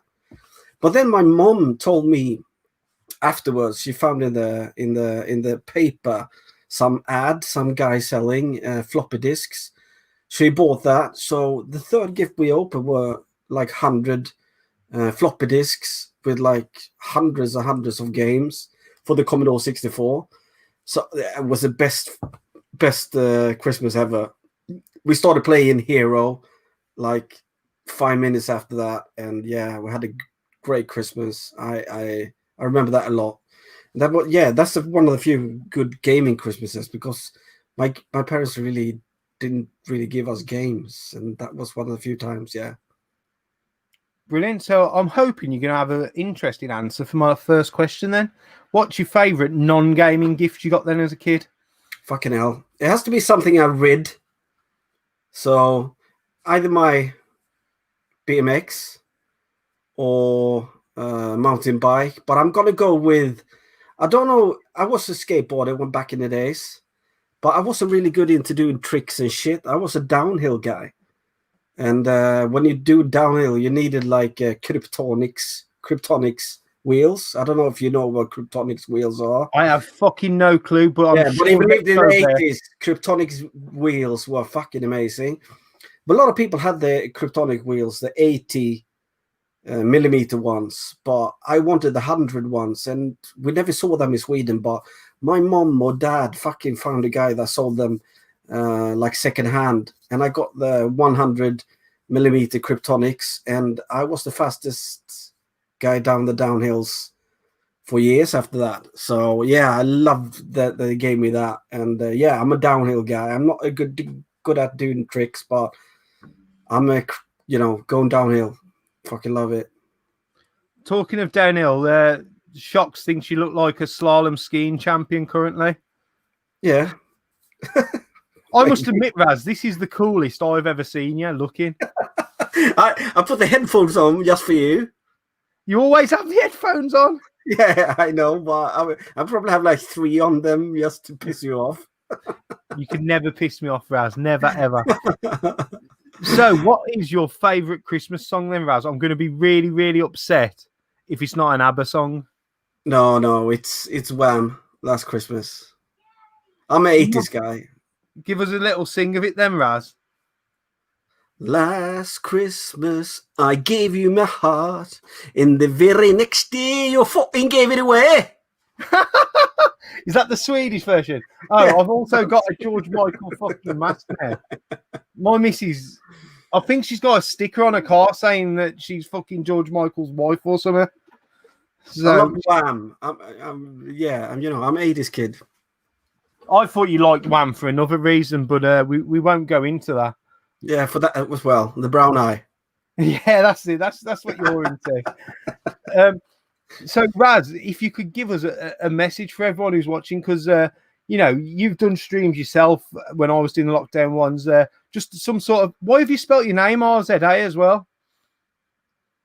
RZA. You don't know who RZA is? No. That's the guy that makes the beats in Wu-Tang Clan. My friends always called me that back in the days.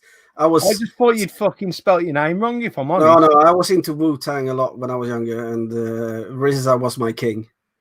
Was it? So yeah, Raz, RZA, fucking hell. It's a teenage thing. Or you're a long way from your teenage years. Yeah. You're a long way from your teenage years. Don't tell anybody. You could give everyone who's watching or watching this back a Christmas message from Raz over in Sweden. I'm gonna quote Londo Molari from my favorite TV show ever, and it can't be that bad. Really, it can't. But if it is, don't forget that we are here, and if it really gets that bad, we just, with this modern thing we have now with computers, we just a click away. But it's not really that bad. Next year everything's going to be the same as it used to be. So don't despair. Don't despair. I agree, Razman, and the community's strong. Everyone's together. We don't leave anyone out unless you're a cunt. Then we might do, but if you're a good person, we're all here for each other. If anyone wants to play any video games over Christmas, I know that's a fucking crazy suggestion, but I'm always up for a few games on the old PS4. And I just want to personally thank you. The old PS4, old fucking hell. I can't get a PS4. Can you get a PS5 in Sweden? Yeah. Get me one then and send it over. I'll give you the money. I'll PayPal it. £1,000. It's yours. Fuck off, man. I can get one in England for £1,000. Oh, yeah. Raz, I just want to thank you for coming on and staying up as well, because I know you're an hour ahead of us. I always love having you on. I take the piss out of you constantly. But as I said to Mark, if I didn't take the piss out of you or I ignored you, it probably means I don't like you. So, you're one of the guys I know I can have good banter with, and it's left as just that. I want to wish you a very Merry Christmas, mate. And as I say, my good sir, and thank you for everything you've done. It's really is no bother, mate. I've enjoyed doing it, and I enjoy talking to you all. So, Raz, have a Merry Christmas, mate, and thank you for coming on. Merry Christmas, and thank you. Happy New Year. Happy New Year. So we've got another first coming on the channel now.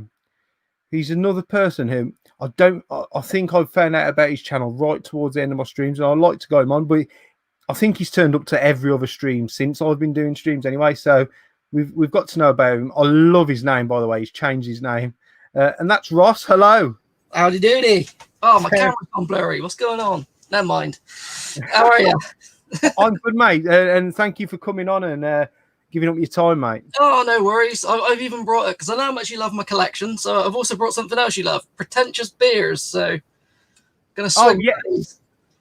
Is that a pug on the front of that beer? It's a French bulldog on the front of it. Okay, same sort of fucking thing.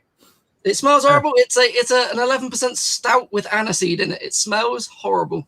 I like aniseed, so I might like that. I want to see your reaction. Yeah, I'll take that as a no.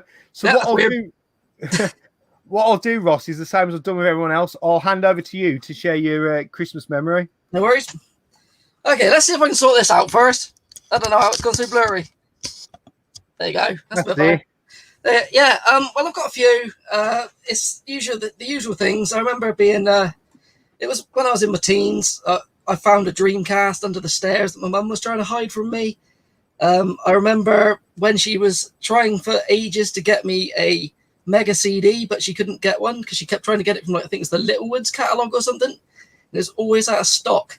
So the amount of time she had to ring up and I had to leave the room, but I could hear what she was saying. But she did get one in the end. But the strangest thing is, it's a memory that I can't really explain because it's a memory I don't know if it exists. Basically, when I was a kid, I believed I had a premonition of what I was going to receive for Christmas. So I think I just had my first ever bit of deja vu. I was convinced I had a dream of me receiving a Mega Drive 2 with Sonic 2 and Alien Storm.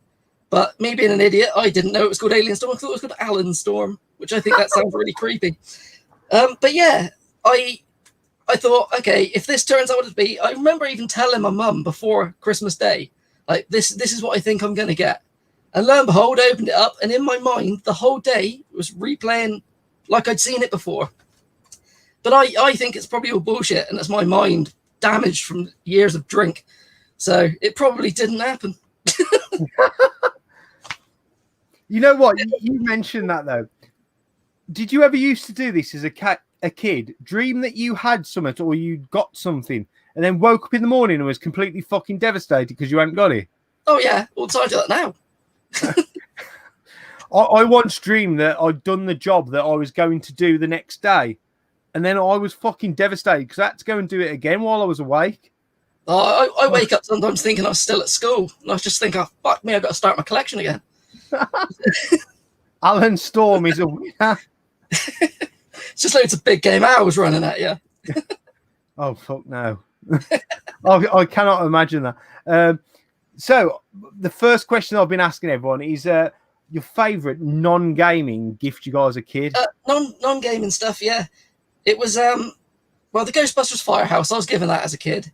I loved it. I was an idiot, though. I coloured in the back of the box. And you're fucking one of them kids then, ain't you? Yeah, my mum used it as Christmas for putting Christmas decorations in for years. Then I asked for the box back and she threw it out not long before.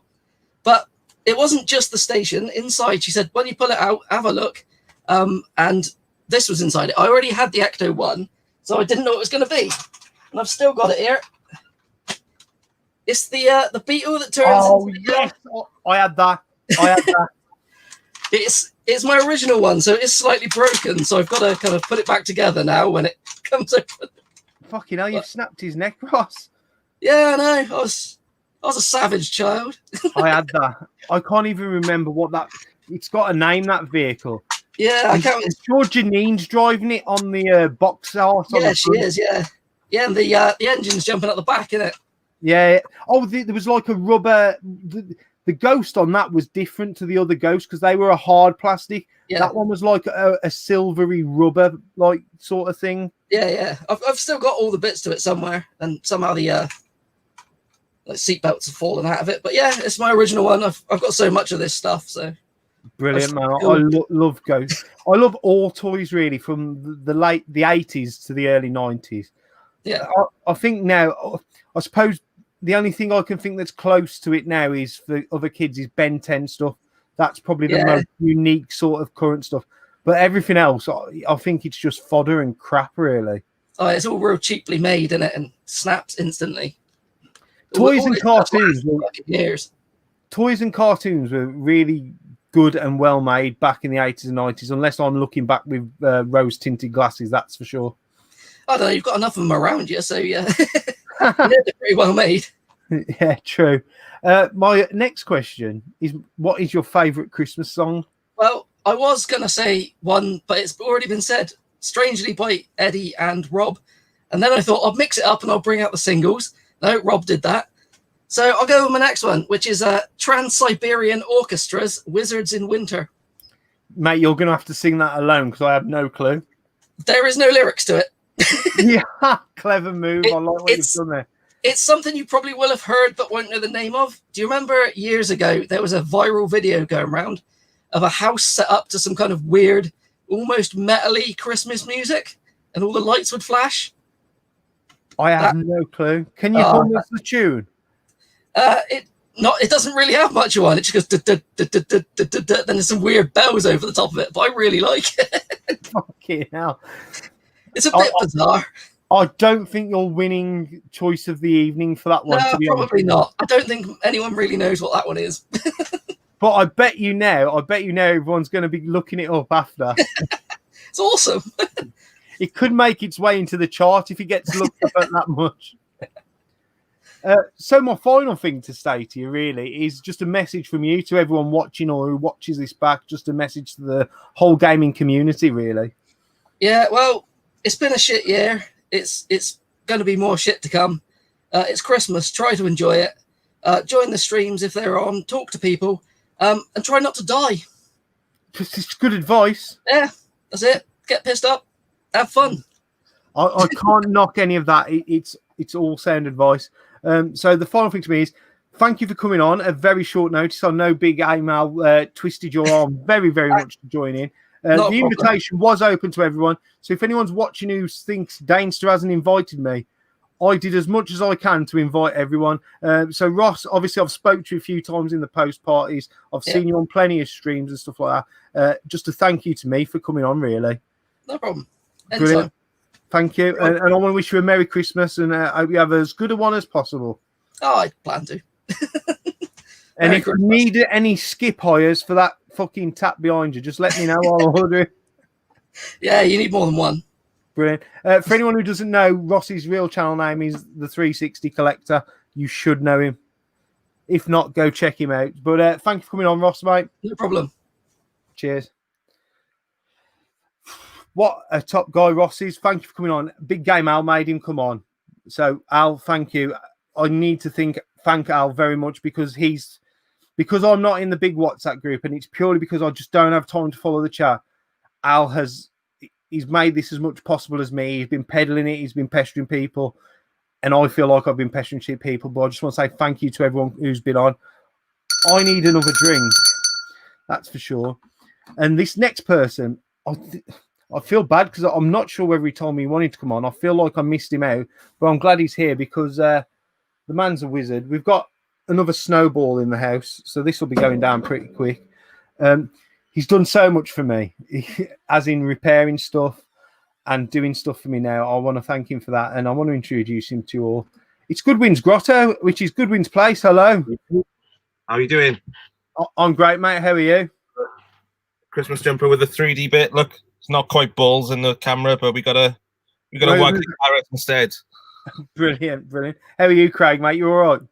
Yeah, I'm half pissed, mate. It's been a long stream watching this, drinking beers in the background, but no, it's good. It's a bit of a strange time, as we all know, but it's been a very strange time over the last couple of weeks in Wales, and I'm doing a lot of this for work, and it's doing my bloody head in, mate. But yeah, that's great. Otherwise, brilliant. So what I'm going to do is just hand you over to everyone so you can share your Christmas memory with everyone, mate.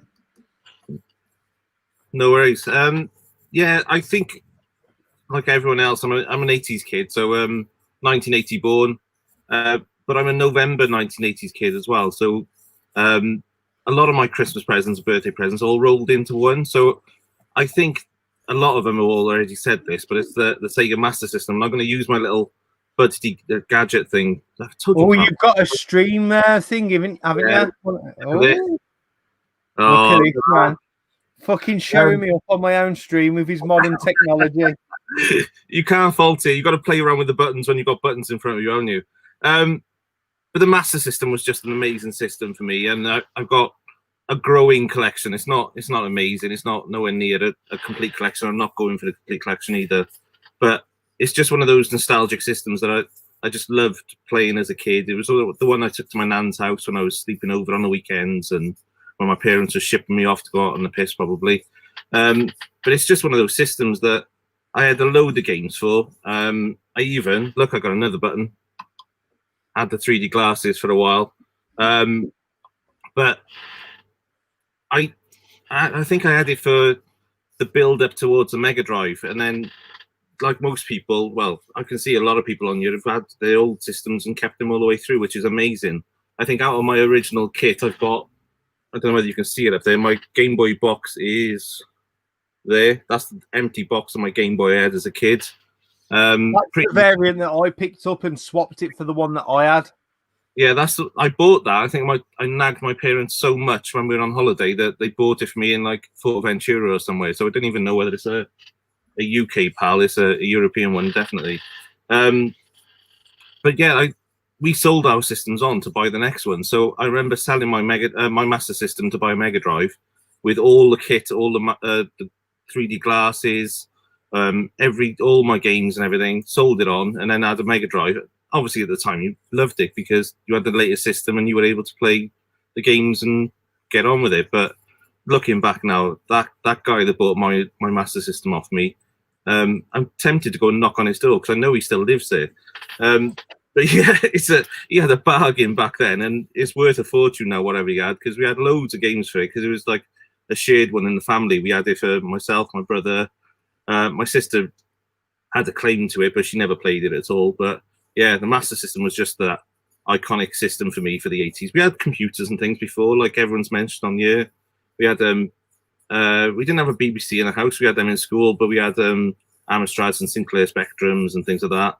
And my brother was big into Amigas and things later on, so I always used to get the hand-me-downs of those later on. But yeah, Master System, then Mega Drive was my iconic one, and I just remember having that Master System dual pack, the one with the light phaser and hang-on and everything.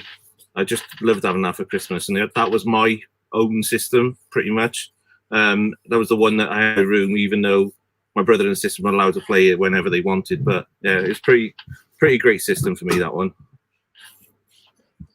Mate, just like you, I love the Master System so much. It was my go-to system first as a young child, mate, definitely. So many great games, and to be honest, my theory is kind of correct because no one's mentioned a NES other than Lee. Everyone in the UK seemed to go, outside of London, seemed to go for that Sega Master System. My neighbour across the street, they were twins, boy and girl, Ross and Stacey. I remember they had a NES, and I remember playing Turtles on it, and it blew my mind at the time. I thought it was amazing, but I thought it was an old game system. I didn't think it was like the same generation as the Master System at the time. I thought it was like an older one, but his dad used to work in London, so I think that's where it came from. I think he obviously was going back and forth to London, bought it and brought it home from. They're the only people I knew back as a kid that had a NES. Yeah, I literally knew one person. Everyone else had the Master System. So that little gadget you've got, it's quite good. Does this mean we're going to be seeing some future streams from you, does it? Or is it just for shooting videos and making transitions quicker? They say mine works, to be honest. So I'm just playing around with it while we're in lockdown, because we do a lot of filming and things in work. So I'm just using it as a bit of kit to get used to it and everything. I've got a couple of Elgatos and things here, which I've borrowed from work as well while I'm in lockdown. And yeah, it's good. It's nice. You've got all buttons on you. You can program them. You can do like Wayne's World, camera 1, camera 2, camera 1, camera 2. Brilliant. Eddie actually asked, when you stream to work, do you do it from your games room? I do. I had to give. I was on a drinks last night with my all the senior bosses and they demanded a tour of my garage. Normally I blur my background out because I do some like stupid meetings with people, like client meetings and things like that. And you can see them just all of a sudden leaning towards the screen and looking around your room, and you're like, fuck off, I'm blurring it. And I don't want people nosing around. But normally I've been trying to use my my daughter's bedroom for work in the week times, but she's back from uni, so I'm kicked back out here for work, which is a bloody nightmare because it's cold out here as well. You know what, though? The more people who know that you collect video games, the better, because they might have stuff knocking around in their lofts. Yeah. Well, funny enough, when you were talking about cassettes earlier, somebody offered me a load of cassettes last night when we were on a call. But it's one of those people that, if you take it off them, in about 3 years' time, they go, remember I give you those cassettes? And you'd be like, I fucking got rid of them in a boot sale. Yeah. So my next question is the first question I ask everyone. What's your favourite non-gaming gift you got as a kid? This one was, because I've been on here now listening in, I've been thinking through all the different ones. This was one of them, and I bought this. This is a boot sale pickup. Oh, nice. That was a good one. I've got Kong Man up there as well. And I remember having Kong Man and the Sonic version of Kong Man as well. Remember Yes. Kong Man? You had to, and it was magic at the time because the ball used to stick to a magnet and go up the side of the building and everything. Then I was thinking whether it was My Pet Monster or something like that. And then, do you remember the Wrestle Buddies as well? I think they were called Wrestle Buddies. Someone picked one of them up at the boot sale. They were amazing. Earlier in this year, I think it was the Hulk Hogan one. I was gutted. I can't remember what I had. I either had Hulk or Ultimate Warrior, and my cousin had the other one. So we was up at my nan's house, and we used to like use them all the time up there, and just like fight with them and everything. But it just turned into a full-on brawl. It wasn't ever the teddies. It was just like each other diving on each other. But the one thing, and this is something I can't even remember the name of it now. It was a Hot Wheels like robot monster thing, and at the time it looked like it stood about 4 foot tall, but it's probably only a foot tall. And you could get cars in the head of it, and it stored the cars in the head, and then the two arms had like tracks coming off it. And honestly, I've mentioned this to so many different people, toy collectors and things, and they all like never heard of it. So I don't know whether it was just me or it was a knockoff rather than a Hot Wheels thing. I don't know. I don't know, but Aaron is in the chat from Empire Toys, and I know he runs Toy Division. If you asked in there, there's bound to be someone who might have a clue about what it is. It was like almost like a Power Ranger type looking thing. It was huge, but it was mad because it had like these two arms that came out with the tracks on it. Loved it, absolutely. One of those things I had for years. And then again, all my toys. I think when you showed you Jake the Snake, I got my Jake the Snake up here. I haven't got the snake for it, but because I got nieces and nephews that my brother and sister are older than me, they used to go down my mum and dad's house, and obviously I was out on the lash all the time. My nieces and nephews were down my mum and dad's house helping themselves to the toy box, taking all my bloody wrestling figures and Turtles figures and everything like that. So I haven't got a lot left. So yeah, anything that I have got left, like the box from my Game Boy, a couple of figures and things like that. One of these things, remember them? They were, yo-yo. A Russell Spinner. So these are the Coca-Cola ones, and I remember being massive into yo-yos back in the time as well because it was Didn't like competition. Fanta have the same Yeah, sort of one? Fanta, Sprite, and they used to do tournaments in schools and stuff, which was absolutely crazy at the time. But yeah, those types of things, I love anything like that. But yeah, I remember when they started putting motors in the yo-yos as well. At some point in the 90s, they put like motors and lights in them. Spinning. Yeah, like almost like gyro things to keep it going longer, so you could pull off tricks and stuff. That's it, yeah.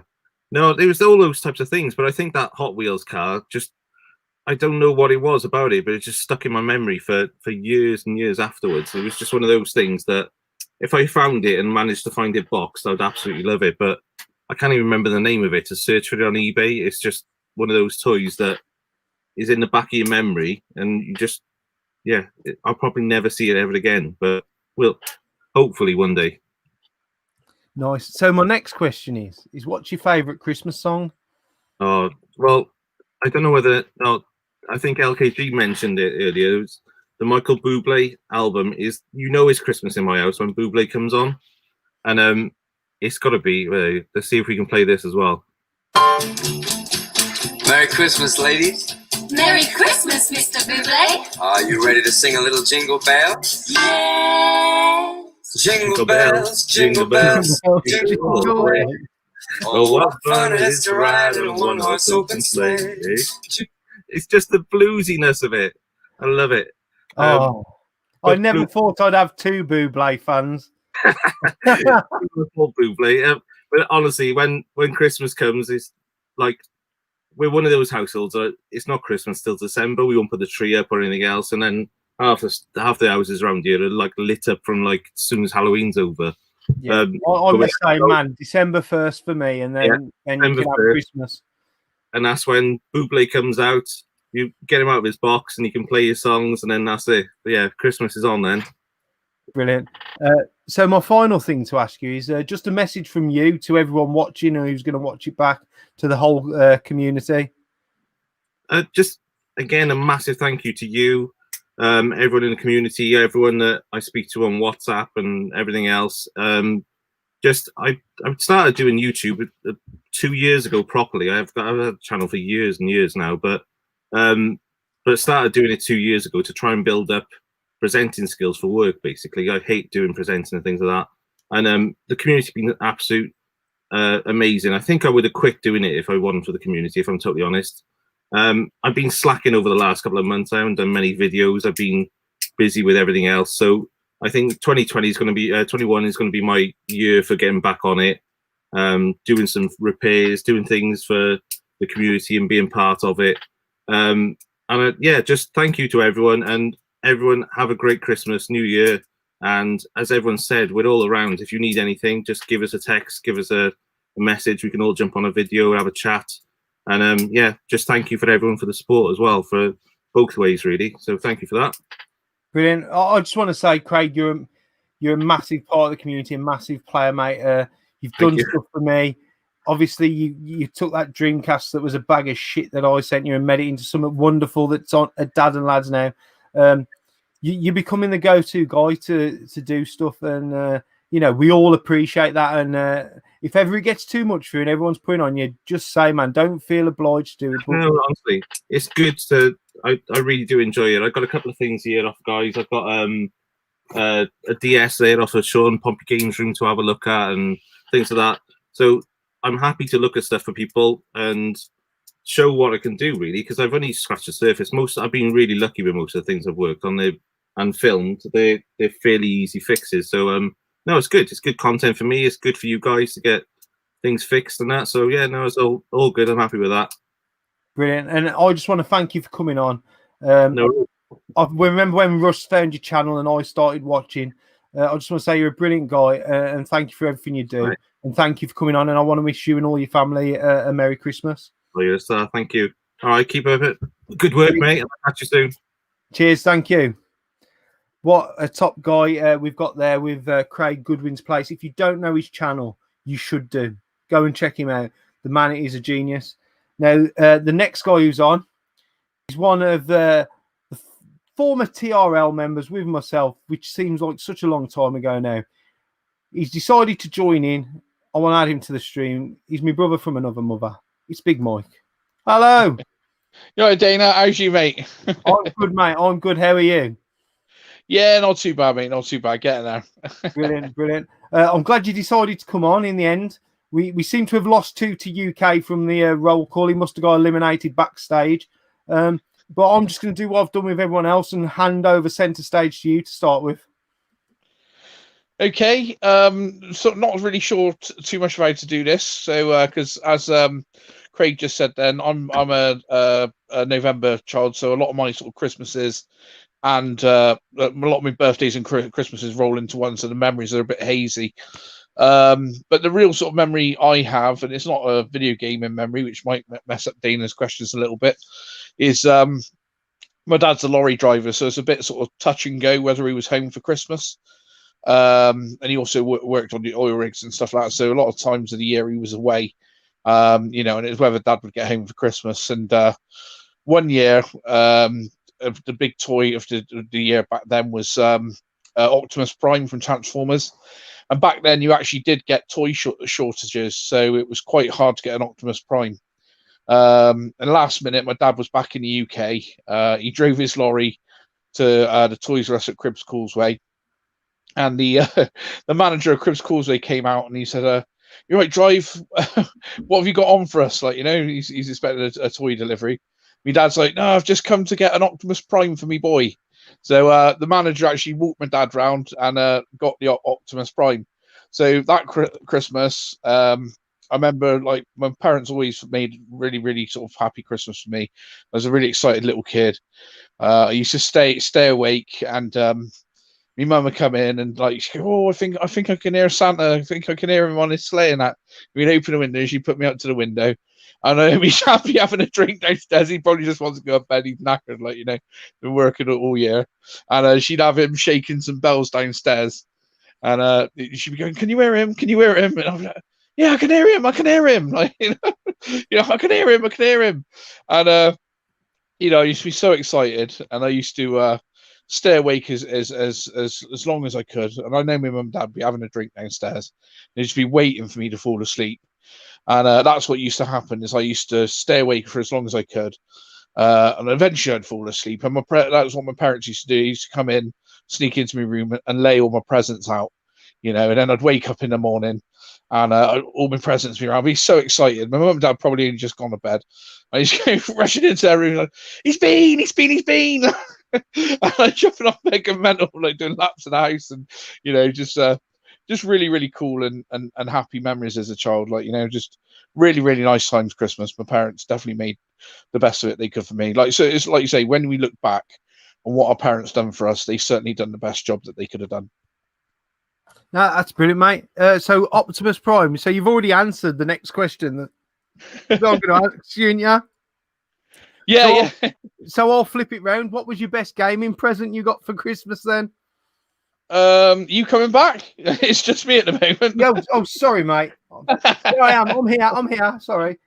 So being as you answered my non-gaming one, what was your best gaming present you got for Christmas? Right. I can't say for definite if it's for Christmas, but I think it probably was, which probably would have been my Amiga 500, which was the Lemmings pack, the Cartoons Classics pack. Because I remember a year before that, my family had a bit of a hard time. And this actually goes back to a previous conversation you've had. So back then, me and a guy called, obviously I'm from the Southwest, live in Bristol. Me and a guy called Ben Kerry in junior school, we wanted the Turtles NES pack. Just me and Ben Kerry, but everyone else was into Sega Master System. We were like the outcasts, and we used to meet and to talk about this Turtles NES pack. We both wanted the Turtles NES pack. Well, my parents had a hard year that year. They didn't have a lot of money, and they pulled me to one side and said, "Look, we've had a real tough year this year.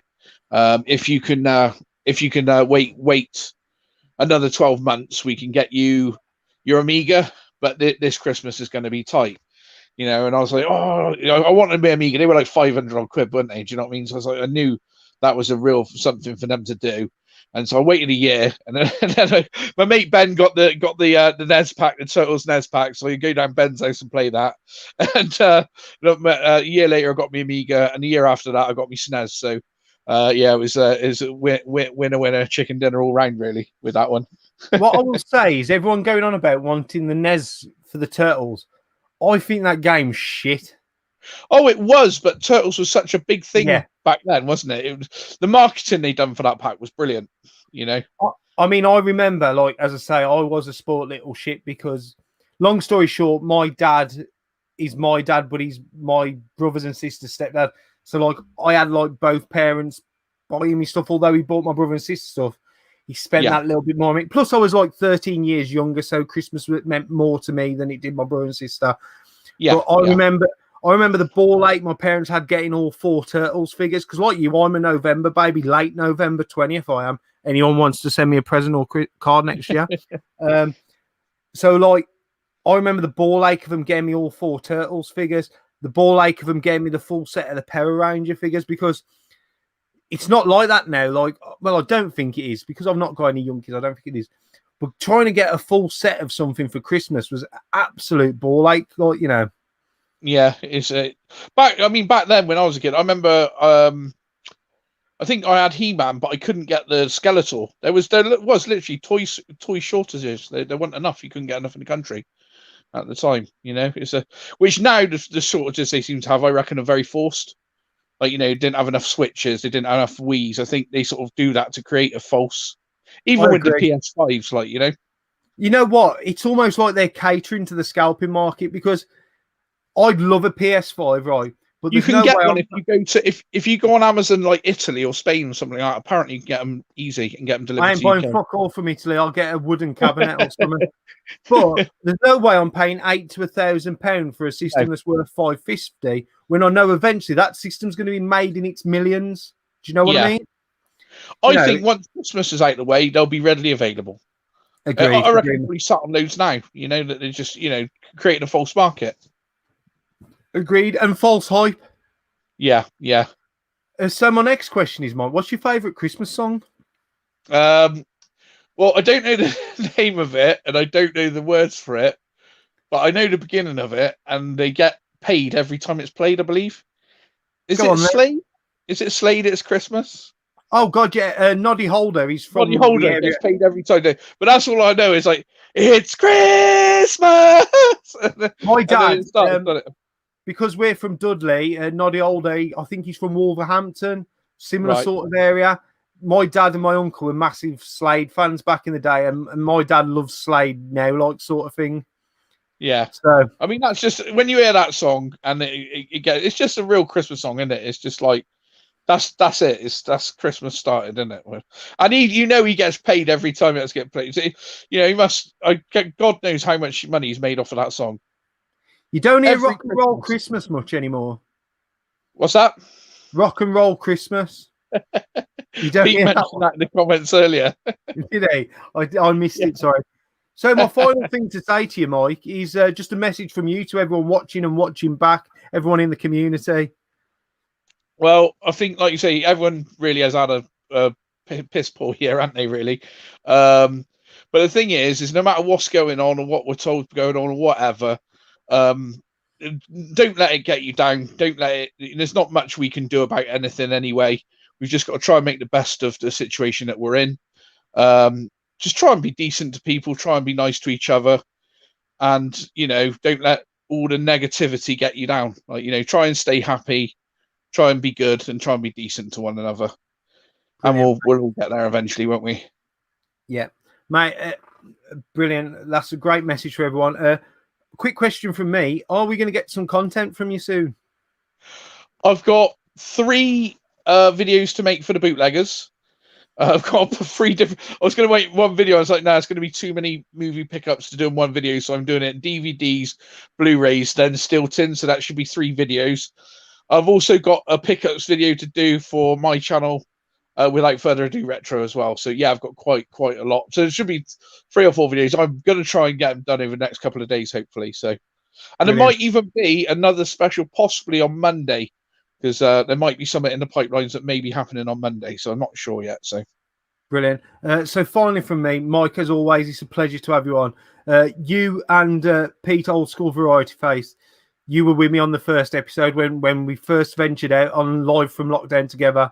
And what that became was something brilliant. And I want to thank you and Pete for both being on that original stream, because it really started something that snowballed and something that was massively positive for me. So thank you. Well, I think like you say, is like we were all very good friends anyway. We usually meet up quite a few times in a year, don't we? And it's sort of mind blowing that we haven't met up for over a year now, isn't it? The last time we all got together was Revival, I believe. I don't know if you boys have met up since. I've seen Stu and Rob when we went on the Lord's Vale adventure to Bury when I was in the back of the van. But other than that, it's totally abnormal for us not to get together and have a damn good drink in it.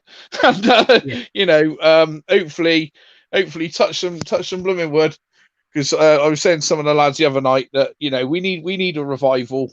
If you're going to go to any event, it needs to be a revival, and hopefully they get back on soon, and we'll all be able to get together and have a good few jars in person with each other. But these streams and all the sort of gets together, and even the backstage after parties and everything, I think without all of this year would have been a lot harder. You know what I mean? It really would. So thank you, Dana, as well. You've done a lot for the community. I know you don't think you have, but you have. So I think we should say thank you as well, mate. Thank you, mate. And I appreciate that, and I appreciate all the kind comments everyone gives me. And just finally, thank you again, Mike, for coming on, mate. No problems at all, mate. Cheers. Thank you. Now, this next guest is going to be here in a minute. I need another drink. This is probably going to be my last drink of the night, because I need to have a shower when I finish this to get this off my face, because I am planning to go to a boot sale tomorrow. Now, don't adjust your cameras or your eyes. This isn't a repeat of a guest who's just been on. It is a separate person. And before this person comes on, I am going to say a massive thank you to him. We're on the dark fruits. We're on a pint. So this is my last drink of the night. He's really helped me pull this together. He might think he hasn't, but I've been pestering every day to relay messages. And without this guy, I couldn't have made this happen tonight. So if you're thanking me, you need to thank this gentleman as well. It's big game, Al. Big boss. I couldn't fucking read that down. Well, I could, but I just didn't take no notes. I just thought it said big game, Al. Had to be done. Well, I've drawn a late number here. I'm representing the NWO. I feel like I'm going to win this rumble. Mate, I've been in since number 1. I'm on the old court. I've got some cheese at hand. Christmas time.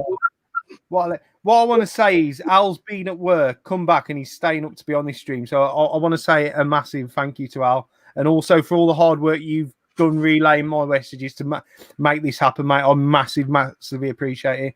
And for someone who 12 months ago I only got to know you, I'd class you as a good friend. And like Russ, like Tootie, like Big Mike, Mark, you're someone who I speak to on a daily basis, mate, and I class you as a good friend. Yeah, we just need to get back on that PS4 a bit more. It's happening, mate. No sooner I break up from work, we'll be hammering that PS4. I just want to apologise to everyone because I know I've just been like bugging everyone the last few days trying to get people on your stream. So sorry about that's me who needs to apologise because I just wanted it to run well and I wanted to get as many people involved as possible because I don't want any comebacks of people saying I hadn't invited them or nothing. I literally did everything I could with the time I had to get everyone involved. And again, Al, thank you for helping me. But I'm going to hand over to you to give your memory now. All right. Well, as a lot of you know, who've watched me for a long time, this channel was based on Mega Drive. But none of you know why I really got into the Mega Drive. So we're going to go back to 1993. Yes, I'm a lot younger than most of you people out there. And yeah, well, it's more of a Boxing Day memory because my mum and dad split up when I was younger. And on Boxing Day, my dad bought me a Mega Drive. So the first game he got me was Sonic, which everyone loves. It was bundled in with it. I know 1993, I should have got Sonic 2, but money was tight back then. So we absolutely played this game for hours.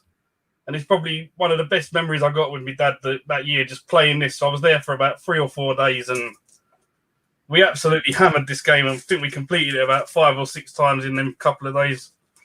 But the following year was probably when I got one of my best Christmas presents.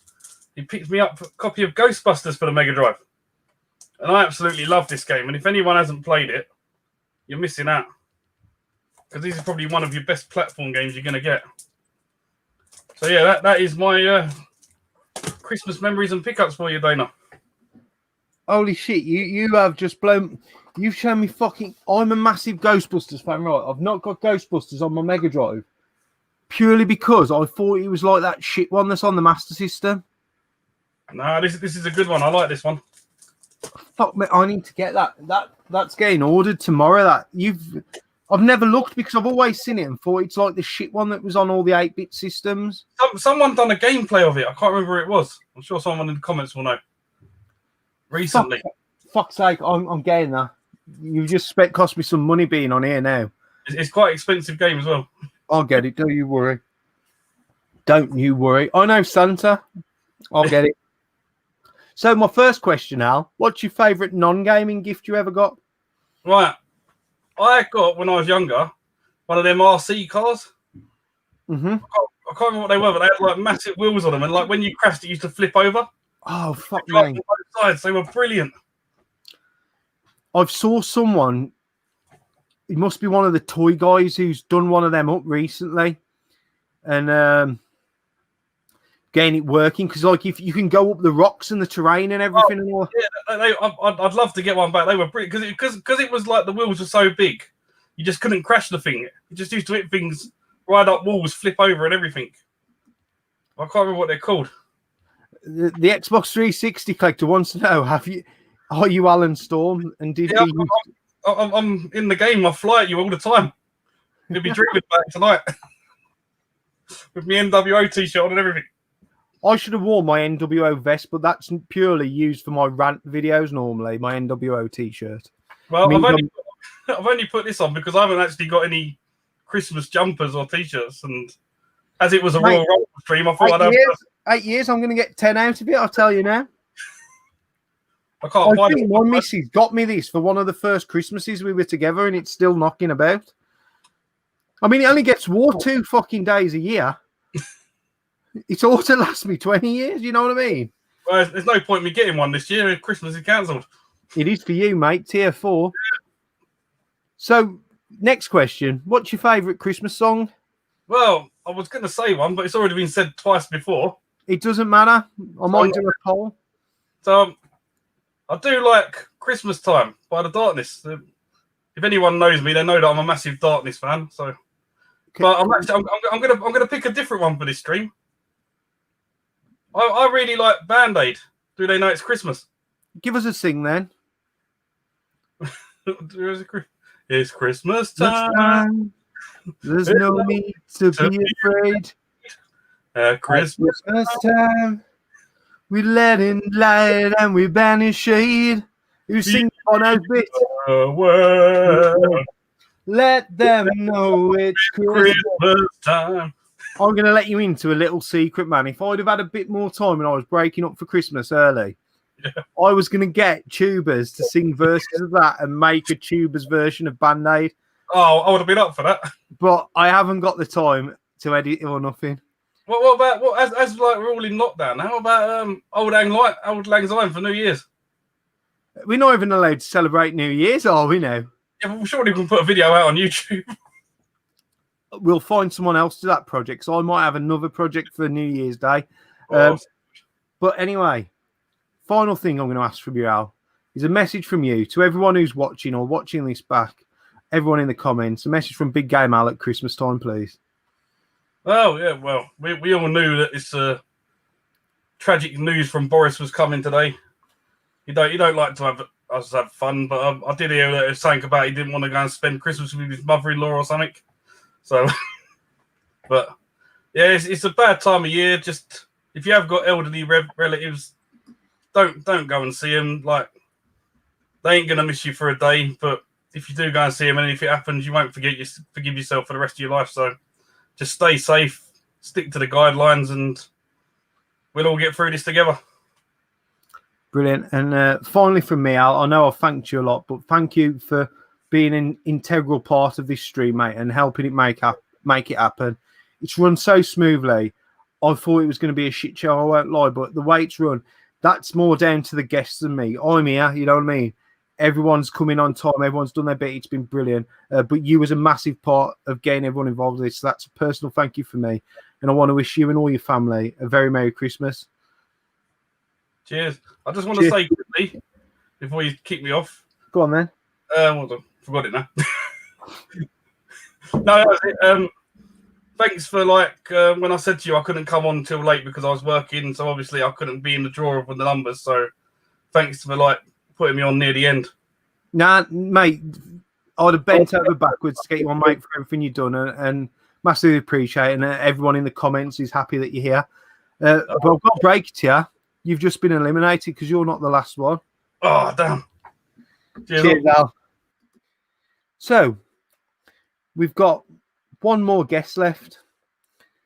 He hails from the rising sun. He's asked to come on last because he is massively behind on the times, and I can see him in the backstage. So I'm going to bring him on. It's our man in Japan. It's Basabi James. Merry Christmas. Basabi the Pond Beefcake. That is brilliant. Hello, James. Thank you for coming on, mate. Yeah, cool. I'm even drinking beer, especially for you. Oh, thank you, mate. What time in the morning is it as well that you're drinking beer? 8:37. That's some hardcore stuff, that is. I appreciate It's 6%. That's all right. It's called Leiden. Raiden, isn't that a game? Is that a game? Or it's definitely a character. Mortal Kombat, isn't it? Yeah, yeah. But you actually pronounce it Leiden. All right. We're not all as fluent in Japanese as you. But thank you for coming on. I'm going to hand over to you, like I have everyone else, to share your Christmas memory. Okay, so the best Christmas memory that I have, that's gaming related or not, is the best Christmas memory, and that was December, Christmas 1992. And we always unwrapped the presents, and then you go off and play with your presents and stuff, and then obviously have dinner around about 12, 1 o'clock or something like that. And my sort of main present was WrestleMania on the Amiga. So, I was really, really chuffed because I was well into the WWF at the time. And so I went upstairs and popped it in the Amiga and started playing. I was a little bit disappointed because I loved the Ultimate Warrior and his music was nowhere in the game, from what I remember. So I was a bit disappointed with that, but I was really chuffed with the gameplay and stuff like that. And I was having a great time. And then it must have been maybe about 11 o'clock. And my mum called up and said, James, you've missed a present. So I thought, oh, that's strange. Maybe it's one of those little presents that they sort of like hide in the tree or something like that. And so I went downstairs and there was this massive box under the tree. And it was like, there's no way I missed that, So anyway, I was thinking, shit, what could this be? And yeah, so I unwrapped it and it was a Super Nintendo, the Mario World pack. And oh man, that's the pinnacle of my life, I think, because I had a Game Boy the year before. So I had the Game Boy, the Amiga, and now I had a Super Nintendo. And yeah, that was really the pinnacle of gaming, and yeah, my life all downhill from there. But yeah. I remember I must have got a Super Nintendo for Christmas. I had the Street Fighter 2 Turbo Edition. That was nice, man. But that WrestleMania game, it must have been good on the Amiga because I had it on the Amstrad and it was utter dog. Utter dog. No, I really enjoyed it. The only downside is I never had a control pad, so I could only use a joystick, and I don't know. I didn't quite feel it with the joystick, but I'd love to go back and play it now with a controller. Are you like you though? I used to like. I remember on my Game Boy having like superstars and that, and you could listen to their music. I used to spend ages flicking through just listening to the wrestlers' music. I've got the Game Boy game here somewhere, and even the Ultimate Warrior's music is not exactly right, but I mean it's pretty good for the Game Boy. And yeah, I was the same. I would just sit there listening to it for hours. Mr. Perfect was one of my favourites. I used to listen to his all the time. Tune, so my first question to you is, what's your favourite non-gaming gift you got as a kid then? Probably when I must have been maybe 5 or 6, and because normally with Christmas, you kind of get what you ask for, or maybe you ask for, 5 things and you'll get one of them. But with this one, it just came out of left field. I'd never really expressed any interest in it, and it just happened. So I probably just fell off the back of a lorry or something. My dad just gave it to me, but I was well chuffed with it, and it was Metroplex, the Transformer Metroplex. I've just sold one on eBay. And like I say, I watched Transformers, but I wasn't really into it or anything. And I never had any other Transformers after that. I just used to play with, normal Matchbox cars with it and stuff. But yeah, I don't know. Just when I opened it, it was just magical. And I was I was really grateful that I had such an awesome present. And it's really, apart from that and the SNES that I just talked about, they were the only 2 Christmases really that I had presents that I had no idea that I was getting. Everything else was like, I want a bike, so I got a bike, that kind of thing. I'm trying to think, like, I never really knew what my parents were getting me. They obviously must have listened to what I said, but they, other than the year I found the Game Boy, they kept everything a really good surprise for me. My auntie I don't know if like she used to stress she'd get me the wrong thing, but I literally had to physically point out to her what she got me because she always wanted to get me the right thing. But my parents, like, it used to be surprise after surprise normally. But I was easy to buy for you. If it was an action figure or a video game, I was in. Yeah, I used to always just write a list up of like about 10 things, and I'd probably get the cheapest one on the list. So yeah, I remember having a Spectrum Plus 3 on my list for a couple of years, and that never happened. Santa the bastard. Yeah. So my next question is, what's your favourite Christmas song? Well, yeah, that's a nice little segue, actually, saying Santa the Bastard. Well, originally I thought, pop song. Definitely Krista Berg's Spaceman Came Traveling, without a doubt. It's my favourite sort of Christmas song. But then I am quite partial to a song called Carol of the Bells. I don't know, there's just something about that. You probably don't know what it is, but you'd know it if you heard it. But for the sake of this stream, I'm going to have to go with Kevin Yes. Bloody Wilson. Someone else knows it other than me. Yeah, I mean, I remember the first time I heard that. I must have been about 12 or 13, and I was just rolling on the floor. Me and my dad was actually singing that at work on Friday. We were singing that yesterday because my dad, he's into, like, when we was kids, like, he used to have like the Ivor Biggin tapes that were all the really crude, rude songs, and then he found that Kevin Bloody Wilson song that you're going to sing for us now. I'll try and do the verse. So, hey Santa Claus, you cunt, where's me fucking bike? I haven't rapped all this other jank, there's nothing here I like. I wrote your fucking letter, I came to see you twice, you worn out geriatric fat, you forgot my fucking bike. Brilliant. James, honest to God, I was hoping someone knew that song, and I couldn't have timed it better that the last person I've got on tonight knew it. That has just run this stream perfectly all the way from beginning to end now to end like that. So the final thing I'm going to ask you, all the way from Japan, a message from you to everyone watching or watching back, from Basabi James to the rest of the community, mate. I mean, well, going last is a bit crap because everyone's sort of said it and probably said it a much better way as well. But yeah, just, you know, be nice to each other and give each other a helping hand. I mean, this year's been amazing for me. I know it's been a shit year for other reasons, but it's actually been a really good year for me, and you know, to really get involved with other people in the community and help people out and be helped out. So yeah, just be good to each other, and if you've got any you know, qualms with people, just forget about it, because it's probably over a load of nonsense anyway. So you know, just forgive and forget and get on with it.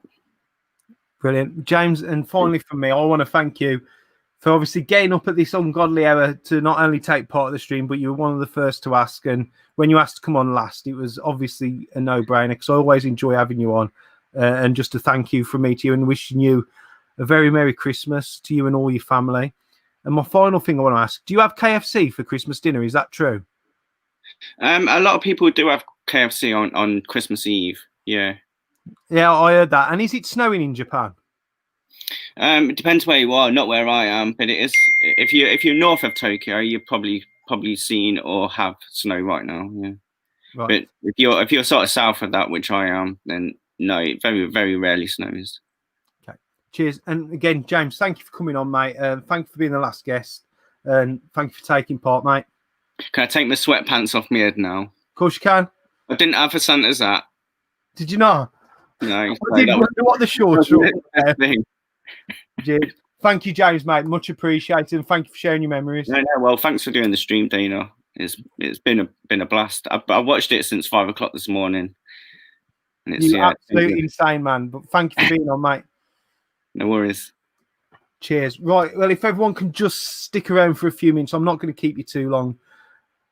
I'm just massively blown away, man. And it kind of hit me halfway through this stream what I was probably trying to achieve. But the fact that it's run flawlessly is not down to me. It's down to all my guests who've come in on time, who've done their bit, moved on. And so don't just thank me. Thank everyone who's took part. It's been an amazing stream. Everyone says it's been a shit year. In the real world, it's been a massively shit year for everyone. But on YouTube, I'd say this year has been the biggest success for me ever. And I just want to say thank you to everyone who's took part in a live from lockdown, who's been in a chat, who's been on the stream tonight. Massively thank you. I won't lie, man. I was stressing about this because I wanted it to go right for everyone who's here watching or who's watching it back. And the fact that it has gone right is massively, massively a big boost to me.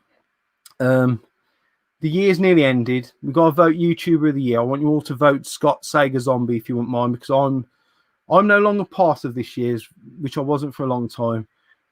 But if anyone wants to nominate me for January, I'm up for having another go. But everyone's thanked me for doing these streams. And I've got to be honest with you, you all know I had a tough time during lockdown with my mom. And obviously I lost my mom during lockdown. And being able to do this and distract me from what was going on in the real world at the time was a massive thing for me. You lot helped me keep me as sane as I hopefully kept you. And I just want to thank you all because it really meant a lot to me, and it made what was a tough time for me a little bit more easier. So finally, for one last time, I'm going to wish everyone watching a very Merry Christmas, Happy New Year, look after yourselves. Also, I've got a little plan for doing something on New Year's Day. I'm probably going to be pestering and bugging people about that, but it's something a little bit fun again. So to everyone, look after yourself. Merry Christmas. I'm Danester. It's over and out. I've got to clean this glitter out of this room, out of my beard, and I've got to go and have a shower.